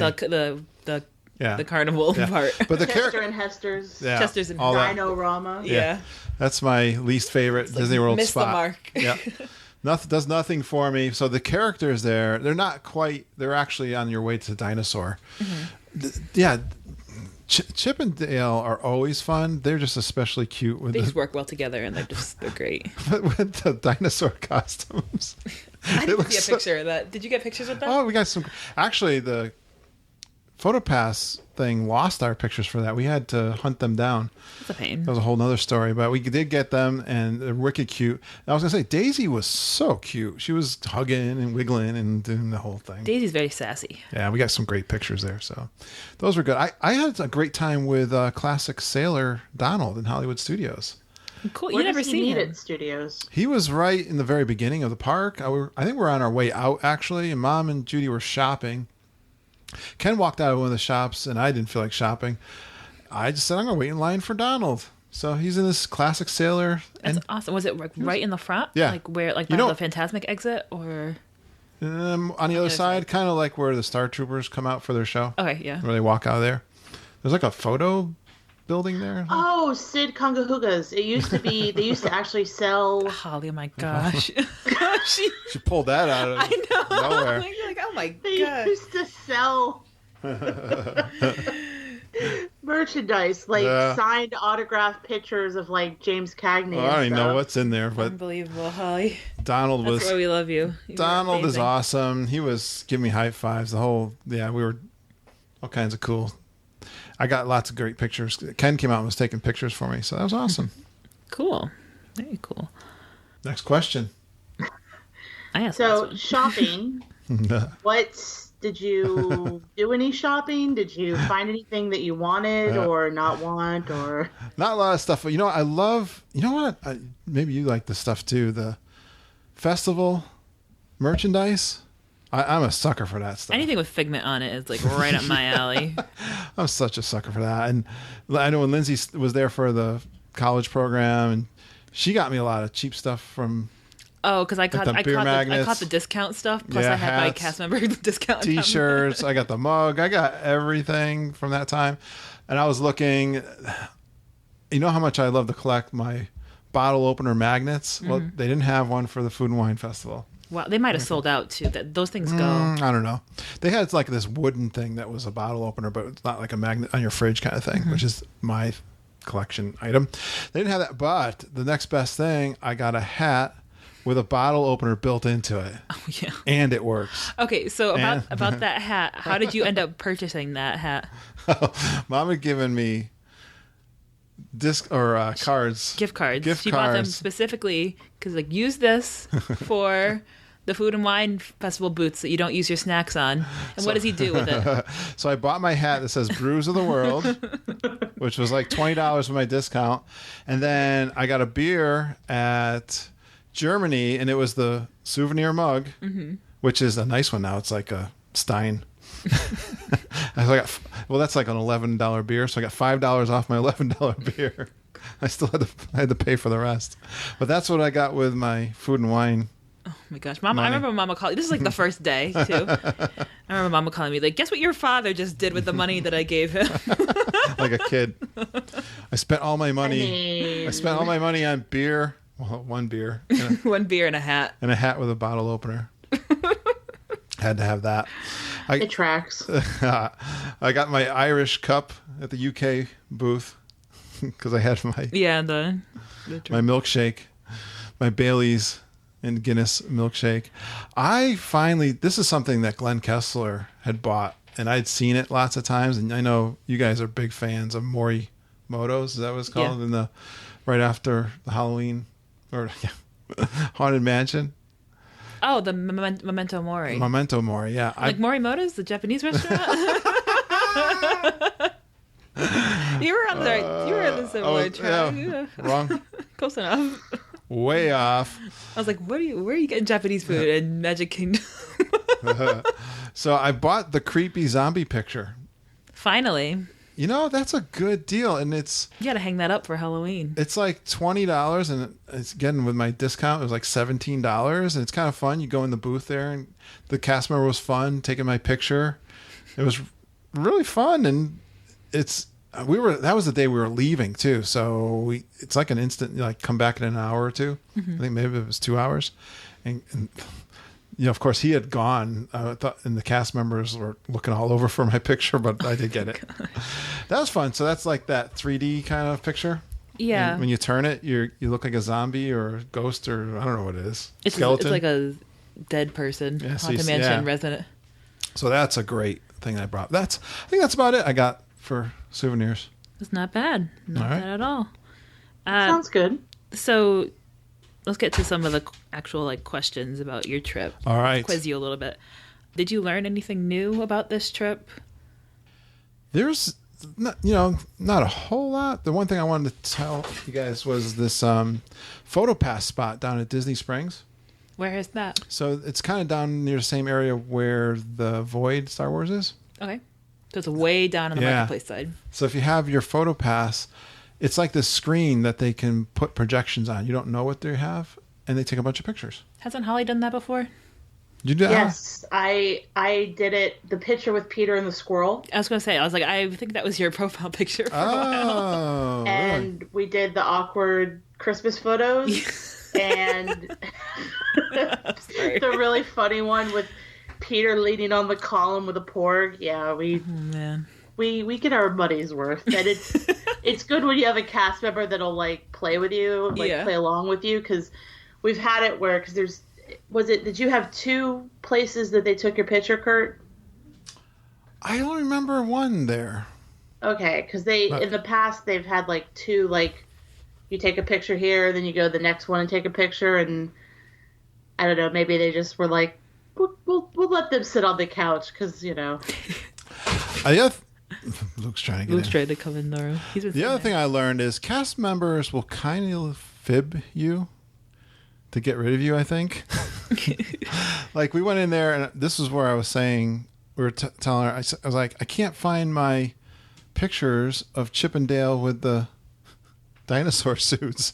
But I had the pictures like of Daisy, like before and after, like the launch pad I had, but like in between. Yeah, something must have been up with the photographer. They show up really fast on your app, which is really cool. But I was really worried because they were so cute. So I talked to her and she said, well, sometimes they take a while before they come on. I was like, then why do I already have one before and one after? And she started telling me a bunch of stories. And then I think Judy finally came over and they ended up working it out. But she was trying to kind of just get rid of me. Like, don't worry, it'll happen. Or things call go them, wrong call them after, contact them after you. They'll find them for you. But we ended up getting it.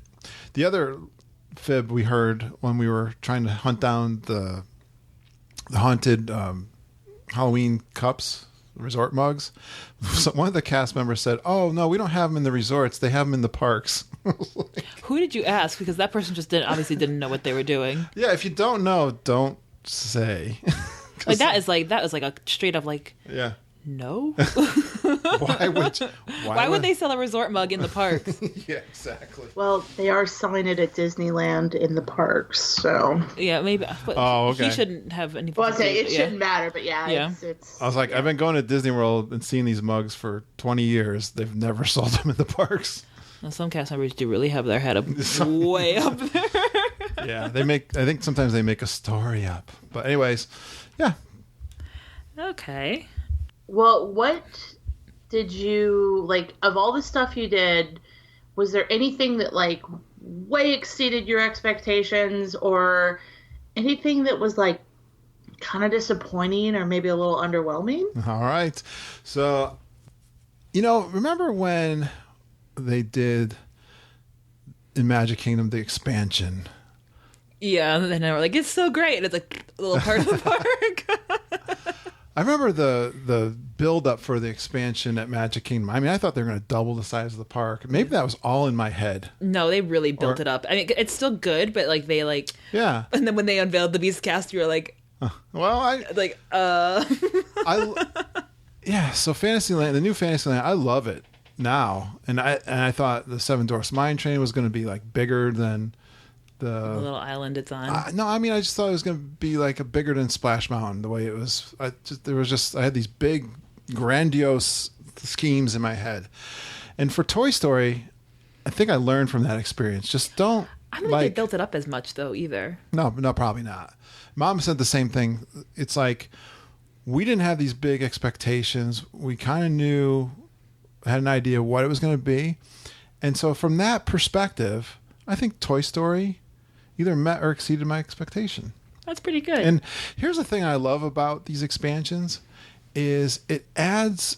You've already got a lot of stuff to do in the parks. Well, Hollywood Studios is. Well. Watch yourself, Lindsay. No, I'm saying right now it's in transition very much. Yes, it is. I do like Hollywood Studios, but it's been for a while. It's been like. Well, even taking that in consideration, right? You've been going there and I've made them best and had some really good times there, even with all the transition stuff and things that they've done. Yeah, me too. Right? Yeah. Then take a couple more 3 hours added to that fun.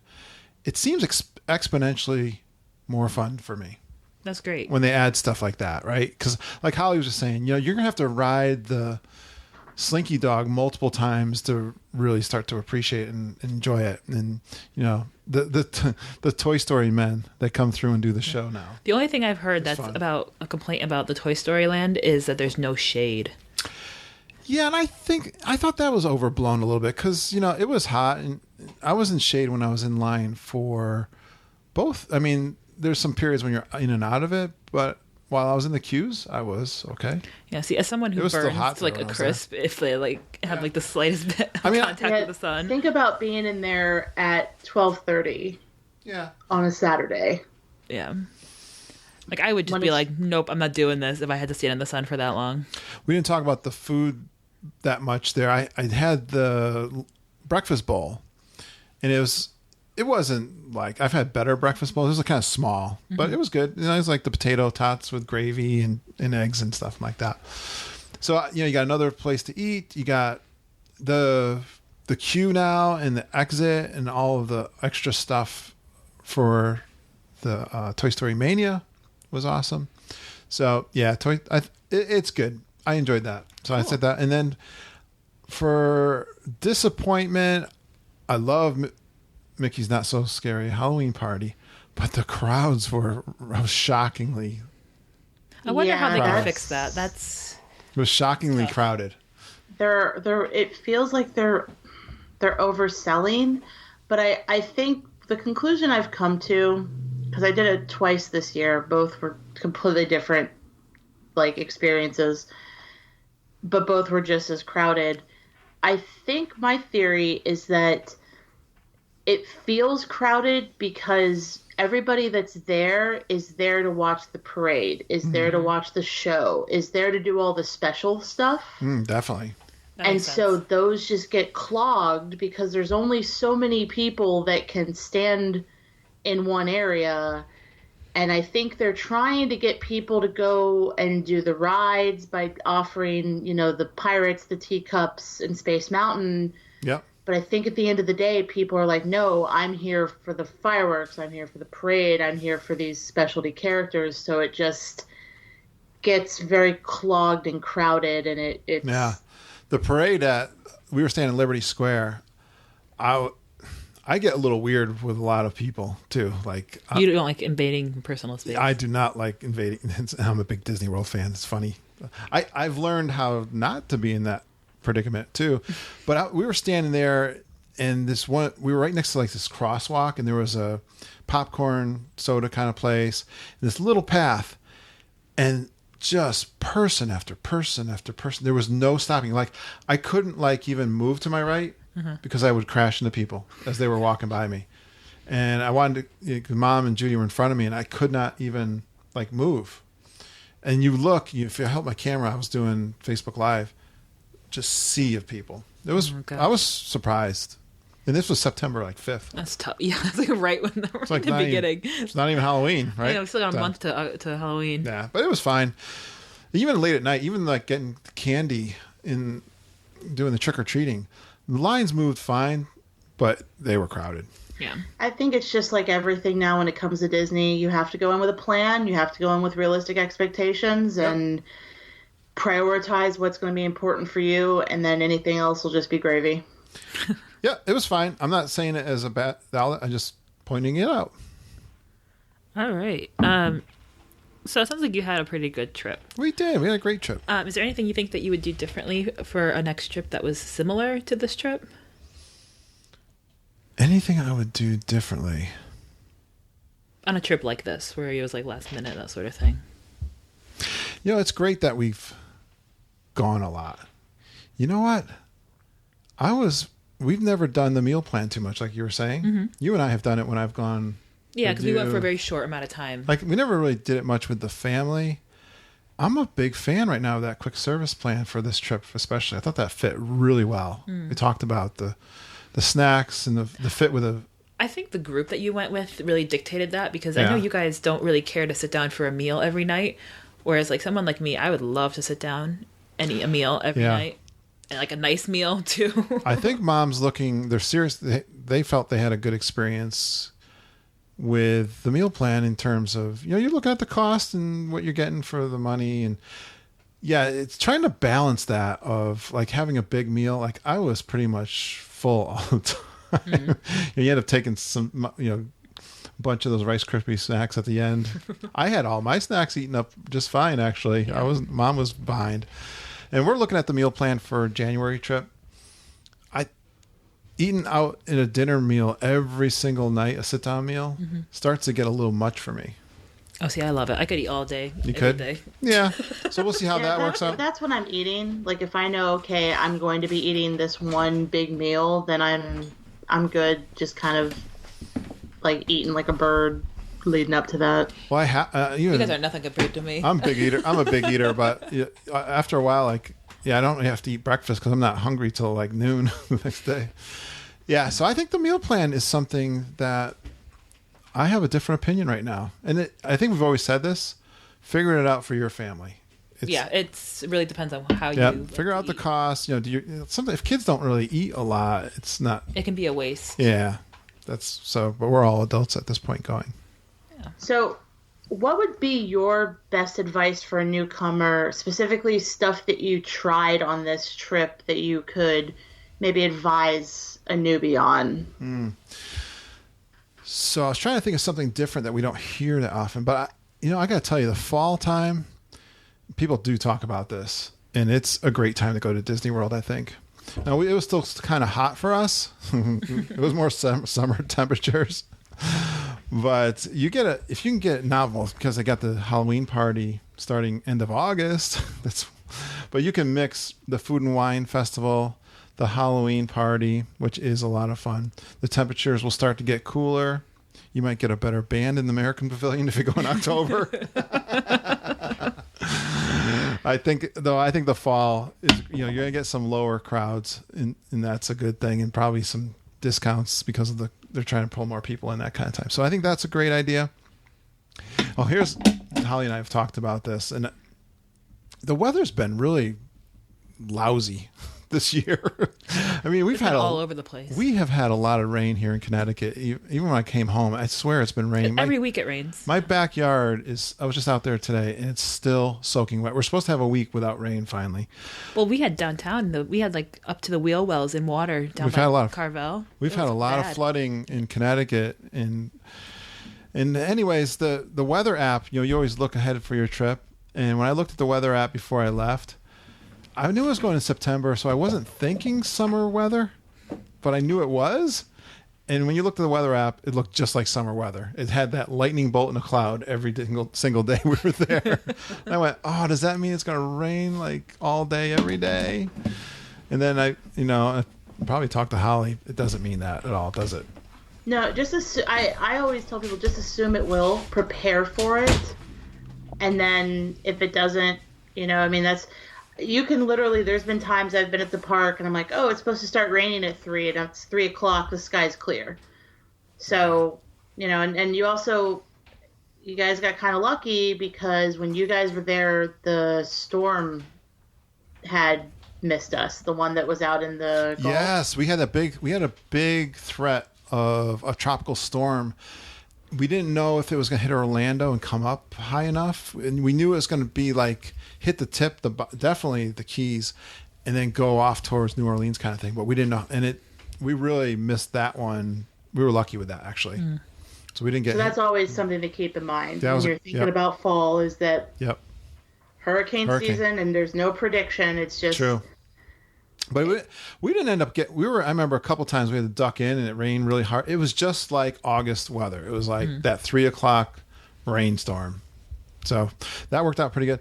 The other thing I would say is always prioritize, have a must-do list. Have something that you want to do. We had that little cheese board quest that was kind of fun. We got our cheese board. Actually, I'm using my cheese board. Everyone said it was decorative. I beg to differ. I am using my personal cheese board all the time, cutting my cheese on it and having my crackers. So I love that. But have something fun like that. We had the Halloween mugs that we were on. Oh my gosh, that wasn't intentional though. But, have a must-do list and try to work it. and that's always fun. I think that's important. I was talking to a family. She's going to be bringing a family. She's been going for 30 years, been doing Disney World, but she's bringing a family that's never been before.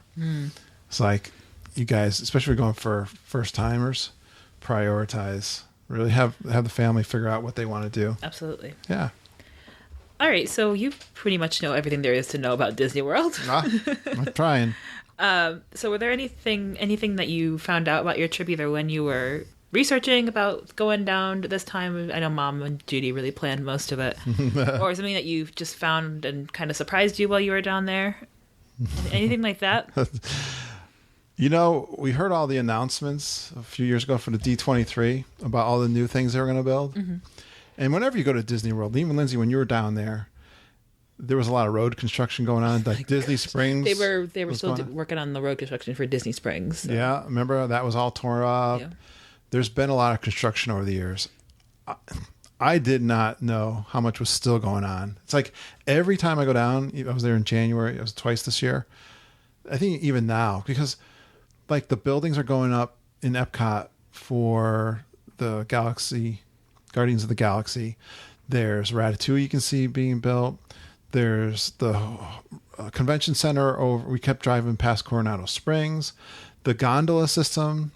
The walk, out in Hollywood Studios, they drop you off in this bus, and you got to bring food and water for a 3-day trek to the park. Oh, it's rough. Right? I didn't anticipate that one. They had a tram for the buses too, right? How come my geeks didn't tell me about that one? I thought I was informed. Because you're getting off at the All-Star. You're used to the bougie deluxe resorts. You do the All-Stars, and they drop you off in the desert. Lindsay, yeah. I'm the boss, people. Throw me a bone. If you're staying, because Peter and I walked from Studios to Epcot, that walk is now even longer because you have to circumvent all this construction. So be prepared for that if you're going to walk from the boardwalk to Studios.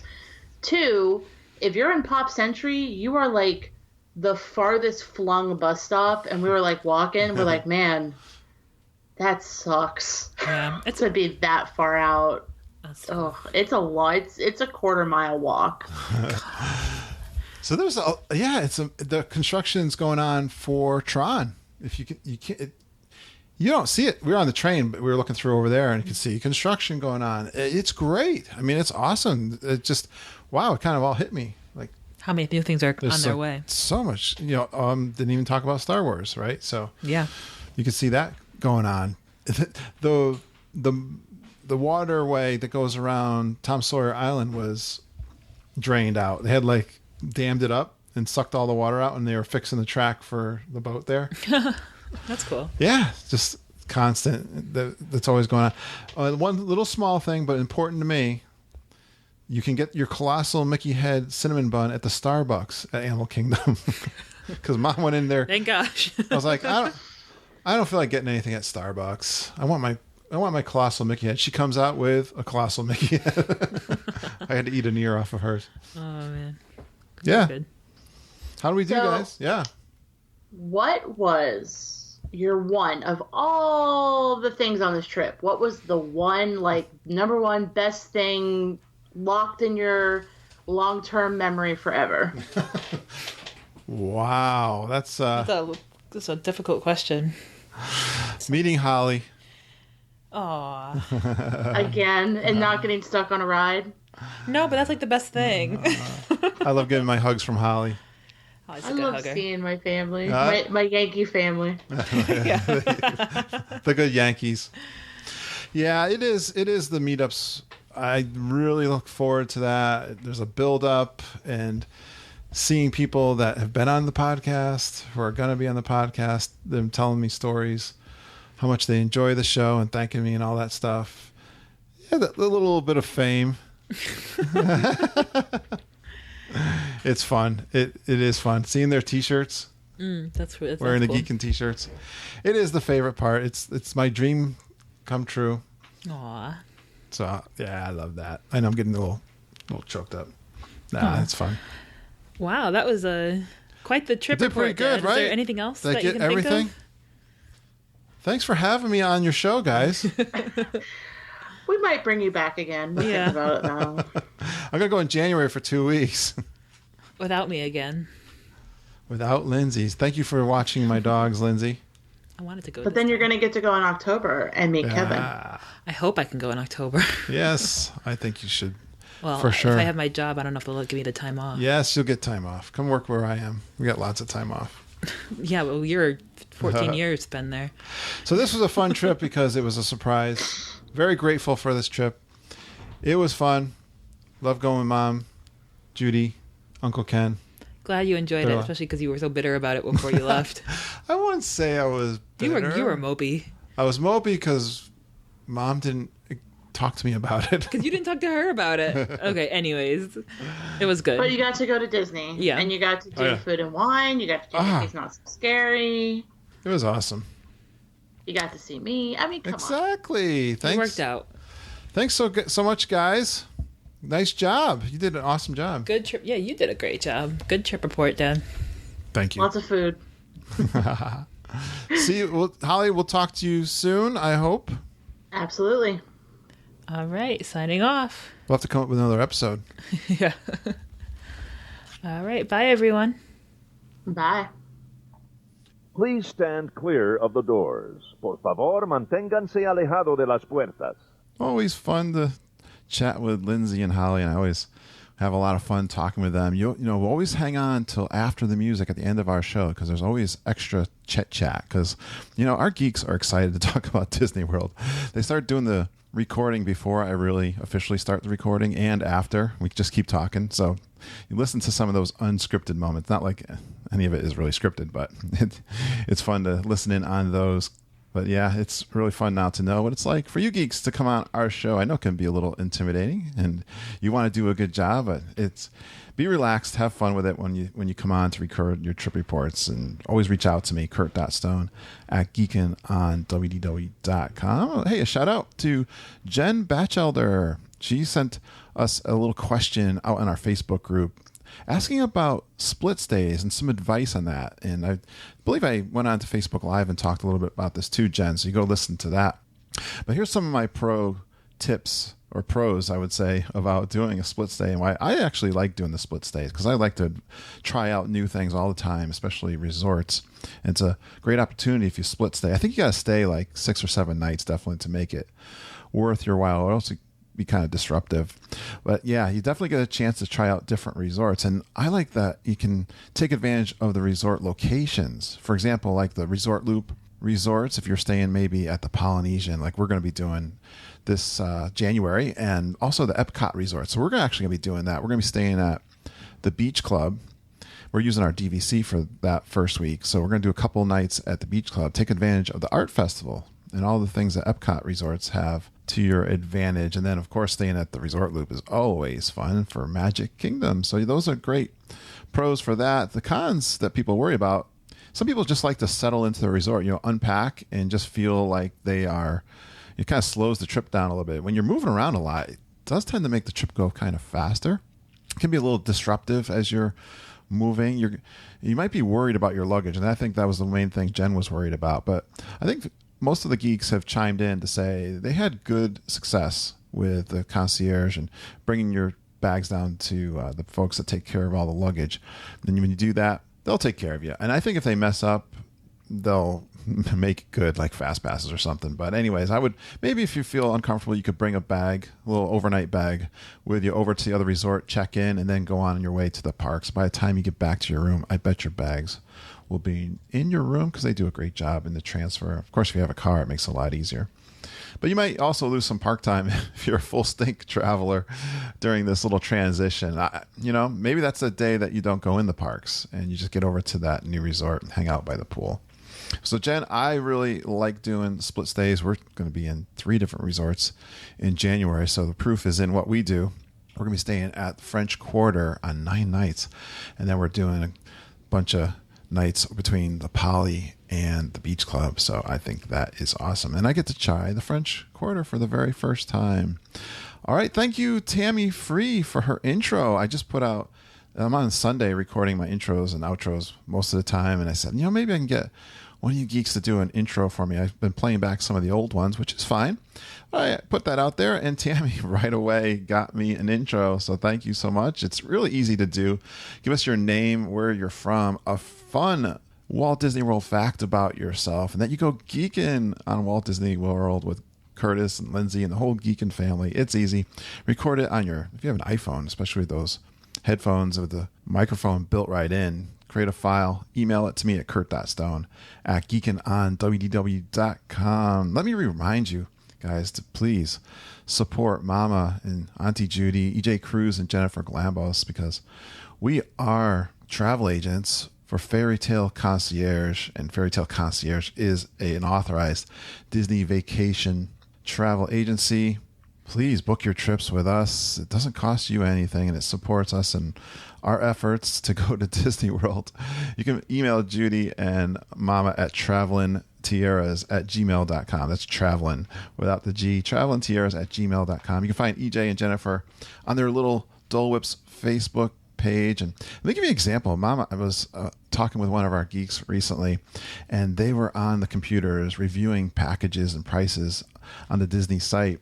Our geekin' friend and listener, she was checking out on the site directly at Disney, and Mom was going through the travel portal, and the prices were the same, but they were looking at different offers because Disney always has different packages and offers and discounts. Like you have the annual pass holder discount, or we were looking at the Visa card holder. Matter of fact, we had our trip booked for French Quarter with a Visa card holder, but Mama found a better deal with the Play, Stay, and Dine deal that's going on. It was like 45% off the meal plan. And we've been really liking the meal plan. We've been doing that comparison. And you can do that with your family. Look at the prices. And we even put a spreadsheet out there and we compare all those prices. But we can answer all those kinds of questions for you. Just get on the phone with Mom or Judy, EJ, Jennifer, and they will really dig into it for you. And, we've got our travel agency that if you got really technical questions, if we don't know the answer, we certainly can get the answers for you. That is awesome for you guys. And you know what? There's no additional cost to you. People don't trust us sometimes when we tell them that. It doesn't matter whether you book directly through Disney as far as the cost. Our services are free to you, and you get some great advice from the travel agents. And maybe if you're just like doing it yourself, but you like giving us the credit, we appreciate it. The bounce back is such a great deal right now. And we've had 2 clients take advantage of that, and they got free meal plan. They got some great dates next year. You don't have to go the same week that you're there. This offer, I believe, is ending in October 31st. So it's October right now as I look, and, take advantage of that. I was talking with someone who was on their way back. They were driving home from Disney. I learned that as long as you book your bounce back before 10 p.m. of the day you check out, you can take advantage of these bounce backs. There's a hotline Disney number to call. Just call that number. We can give you that phone number, set it up, and then, set up that trip for next year and get a really nice discount. Another thing, a lot of people come on to our podcasts and join us, and then they've already got a trip booked. But as long as you haven't paid in full for your trip and it's been within 30 days that you booked the trip, you can still give us credit for that trip, and we'll send you a piece of paper. You just sign that and fax it back to us or email it back to us. And we can set ourselves up as your travel agent and then support you with all those fast passes and setting up your dining reservations, maybe help you get a preferred room. All those things we can do as your travel agent. And we really appreciate that. If you want to do that and still connect with us, you still can. All right. We've got an email newsletter, too. You can get all this information. We can tell you what's going on down at Disney World and some of our favorite news items that are going on. It's called the Geekin' Gazette. You can get that at geekinonwdw.com. And there's a little place to sign in with your name and email. You get that usually Monday or Tuesday. I send that out to all of everyone on our email list. And we have a Facebook group that is so helpful. It's so helpful to me. I get feedback from you guys. And if you ask a question, you'll probably get your answer really, really quick. Search for Geekin' on WDW Family and get into the Facebook group. Not the page, the Facebook group. You'll get a couple questions to answer, and then I'll get you in there after you answer those. Look for me on Thursday nights on Facebook Live. I have so much fun. I'm always talking with some new folks Hello, Anna. I talked to Anna this week, so it was so fun. But it's good for me. I usually have a couple topics I talk about, and if you got questions and you want to come on live with me, that would be awesome. I love doing Facebook Live on Thursdays. Thanks for supporting us, guys. Go out to our iTunes and give us a 5-star iTunes review. We're showing at 4.5 stars right now. Boy, I could use some more 5-star iTunes reviews. I love that. I love watching us climb the travel podcast ranks. I saw us at like number 22 one time this week. That is awesome. So thanks for supporting us and going geeking on Walt Disney World with us every week. We really appreciate you listening and geeking with us every single day. Hey, look for our Thursday live trip reports. Those are surprise ones. I usually put our episodes out on Mondays, but I think I'm going to do my September live ones on Thursday. I'm starting to work on one right now for this coming Thursday. So be on the lookout for those, geeks. Hey, we love you, geeks. Have a magical day. And I hope all your dreams come true.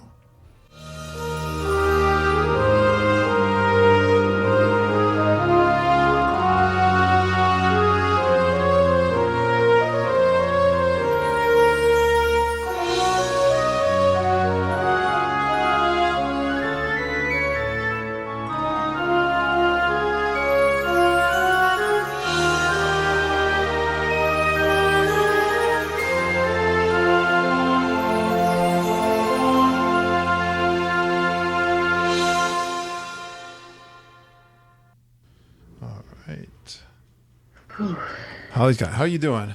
Ready for a weekend? Ready for a lot of exercise, I guess. Oh yeah? That's all the weekend is for me now. Cleaning and exercise. Okay. Boo, it sucks to be an adult. Do what you want. I haven't.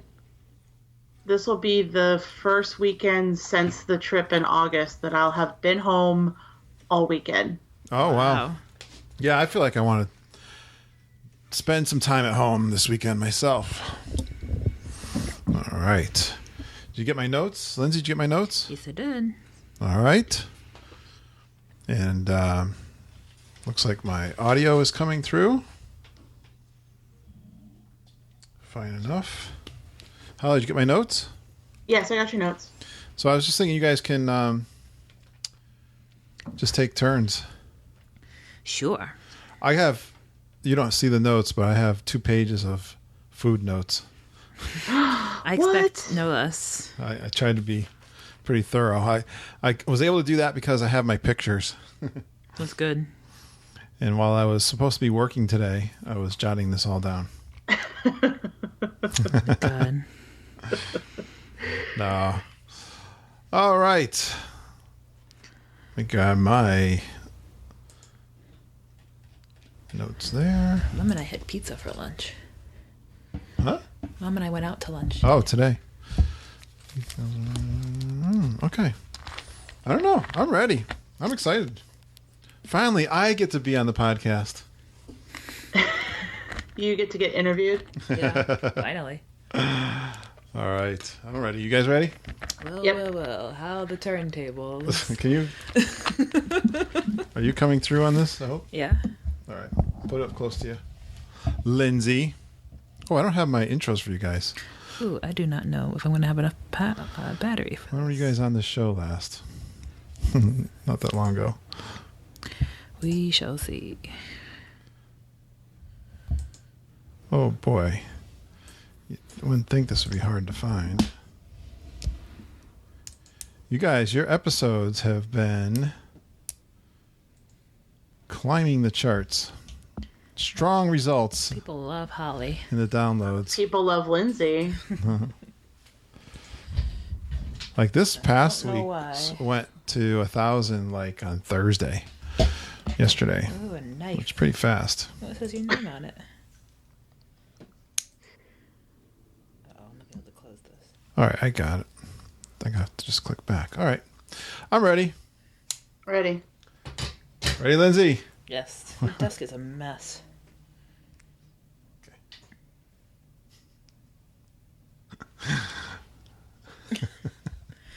I'm ready. I just like having a little space there so I can know when it starts. But I went to Canada Hold on a second. Wait till the... Let me cough. Is Sadie going to bark? That was the Chachi. Yeah, I don't know what we're going to do next for a show. We'll have to come up with a... Just put it out in the book at Facebook. I know, people always come. There were actually a bunch put out. I had another idea somewhere too, so I'll let you know. I did have to share with you real quick, Kurt. So yeah, the woman who emailed me, Dawn. So Lindsay, this rando person emailed me. Just out of the blue? And was like, hey, you were talking to me online at Mickey's Not So Scary. And I'm like, oh, what? I have lots of, it was, she listens to the podcast. And she goes, I didn't realize I was talking to Holly. I'm like, oh my God. But she wanted me to tell you, Kurt, that she might be breaking up with Ohana because she did not have a great experience. Oh, no. Wow. She said, you will have to let Kurt know that mine and his beloved Ohana didn't come through as great as I'd hoped for. I'd heard rumors, but it was still a staple for us. We were rushed, but I didn't budge. The steak wasn't worth eating. The waitress said the quality of the meat had gone down. Bread pudding made up for it. I was pretty much kicked out as my family had already up and gone. Was that their first time going, do you know? Or no, I think it's was like a family tradition, kind of like with you guys. Oh, and it disappointed? That's rough. She had a bad experience. I wonder what happened. We were there one time and the meat was dry, but that's the worst I could ever say that I had of a time. I could see people being rushed, especially if you're at like that 6 o'clock. They're not going to want you to sit around for 2 hours, because doing the podcast, I always fear something that's my favorite, and I don't want it to come off like, hey, just because I like it, you should like it. Yeah. But Ohana's always been that one. I've had one person that said to me, we were in the parks actually eating together, and he goes, I got to tell you. I said, what? He goes, we're not big fans of Ohana. I was like, oh, it's okay. Don't worry about it. I can see it, though. Like, if you're not a meat person, oh, definitely, it's not worth it. Yeah, I mean, like, it fits, like, all of my favorite things. Right, it's my I love like barbecue, meat on the fire. There's some Chinese food thrown in there. There's noodles, the pot stickers, shrimp. I mean, all of those things just is it's me. The Polynesian and everything. And it's family atmosphere. It's a fun kind of family style. All that stuff. That is just like it's casual. It's not too loud either. It's not crazy. It's not a buffet, but it's all you can eat. Yeah. I mean, it's just like hits all of my things. That doesn't mean it's going to be everybody's thing. No way. But yeah, that was such a weird moment I love to get that email. Just emails you. I love that, Holly. Though, I was at my sister's house for my mom's birthday when you were messaging me on that, and I was showing everybody at the table. Look at They were really nice. It was when we were online to meet Elvis Stitch, and we were chatting, and I was saying something about the first party I went to with the ladies and some of the anxiety issues I had, and so she was asking me some questions like, well, we're thinking about doing this, and I was, being me, and I was like, well, if I was to do it, I'd do this, this, and this, so I kind of helped her plan her night a little bit. And, where's Elvis Stitch? That must be a Halloween party thing, right? Yeah, he was at the Halloween party. He was meeting at the old Stitch ride that is apparently gone, so. R.I.P. All right. No, it can go. No. Well, I thought the story was awesome. I'm sorry that Ohana did behave itself. Everyone has an off day. Exactly. Yeah. I think the reason it happened for you was because they were kind of in transition at Polynesian and things just weren't exactly the way when you went when the meat was dry. Oh yeah, I don't know. I mean, you could. I'm making excuses for it. You could. I mean, it could have been the skewer, just that one skewer. Someone just dried it. Left it out too long. Yeah. I've enjoyed it when I've gone. There you go. That's all that matters. But I've gone at 9 at night, and I've gone at like 3 in the afternoon. So I know you like to go when it's not too when zooey. There's no people because I don't like people. We've always done it early. We've always done it. We always go to these restaurants when they open. Yeah, Mama doesn't like to stay out late. That's why with that stuff. And last thing, and then I'll let y'all get your weekend. Okay. So, Peter and I went to Hollywood and Vine for dinner. Now, I know it's Hollywood and Vine. It gets such a bad rap. First off, I got really sick from that. That's why we don't go back there. It wasn't bad. Like the food, I mean, you're not going to walk. I think if you're going to a Disney buffet with this expectation of it being Victoria and Albert's, you are setting yourself up for failure. It's not. No, yeah. But it's better than Golden Corral. So, that's like my standard of buffets are like the sketchy Chinese buffets, Golden Corral, and then Disney. So, but we went because they're doing the Halloween costumes. So, like, Minnie's in a cute little witch outfit. Goofy's like a skeleton cowboy. And when I tell you, okay, so I got us a 7:30 reservation. We were second to last of the night seated. We were the last people out at 9:15. It was the best character meal experience I've ever had. Oh, wow. Someone on the show one time said they went just for the Christmas costumes. So that's cool to hear. Special costumes at that one. The Halloween costumes sound cool. Well, how come it was so good? Because, when we got there was probably about like 10 parties waiting to be seated. And we got seated a little bit later, a little bit closer to 8. So they were running behind. But by about 8:45, there was maybe 10 parties left in the restaurant. Wow. To the point where Peter got up to go eat, and Goofy sat down at the table and chatted with me. And, like, Donald and Daisy were, like, hanging out with us, and Mickey and Minnie were it was so cool. Like, I was talking to one of the blue shirts, one of the handlers, and, like, we were just chatting, about her job, and because she was really good at what she was doing, making sure that all the characters got to the tables. Yeah.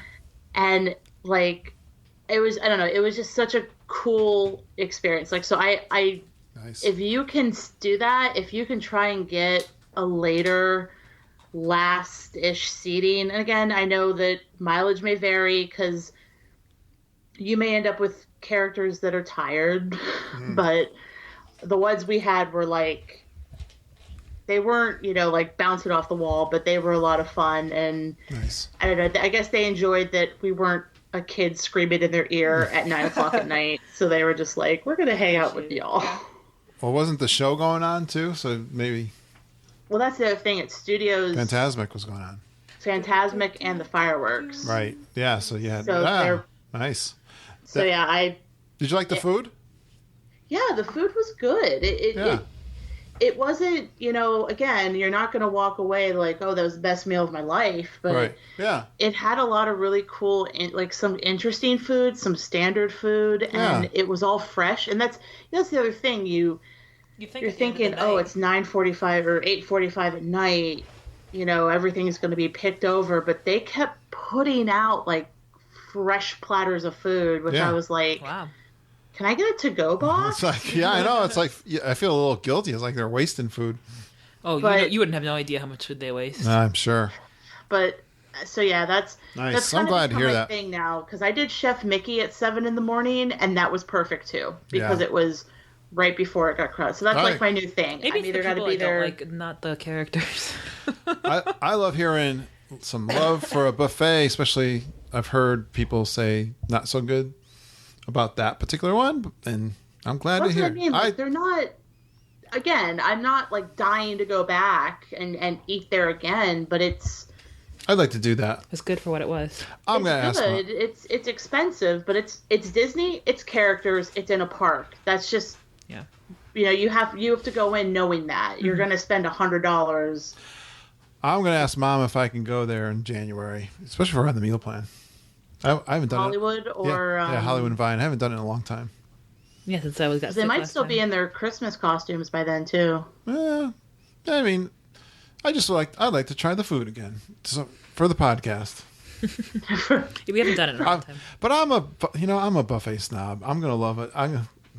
There is not a very good Crystal chance. Palace buffet. There's not going to be a very good chance that I would not enjoy that experience. Because the next buffet I want to try is Cape May for dinner. That's my only other Yep. buffet I want to try. Otherwise, everything's either a sit down or Peter and I are probably going to be doing the Maria Enzo brunch in November. Nice. Because bottomless mimosas. There you go. That's good enough. What else do you need? I don't think I'll find the bottom, but I'll try. No. Holly, once again, thank you so much, especially 2 nights this week. It was so nice to talk to you. Thanks for saying yes. Of course, and I'm glad. I won't be going to Disney this month. That's the rule because I got my race in November. You're running November. Yep. We'll be talking to you. Yeah. Yeah, I'll chat with you guys. All right. See you. All right. Have a good weekend, Holly. Bye. You too. Bye. Bye.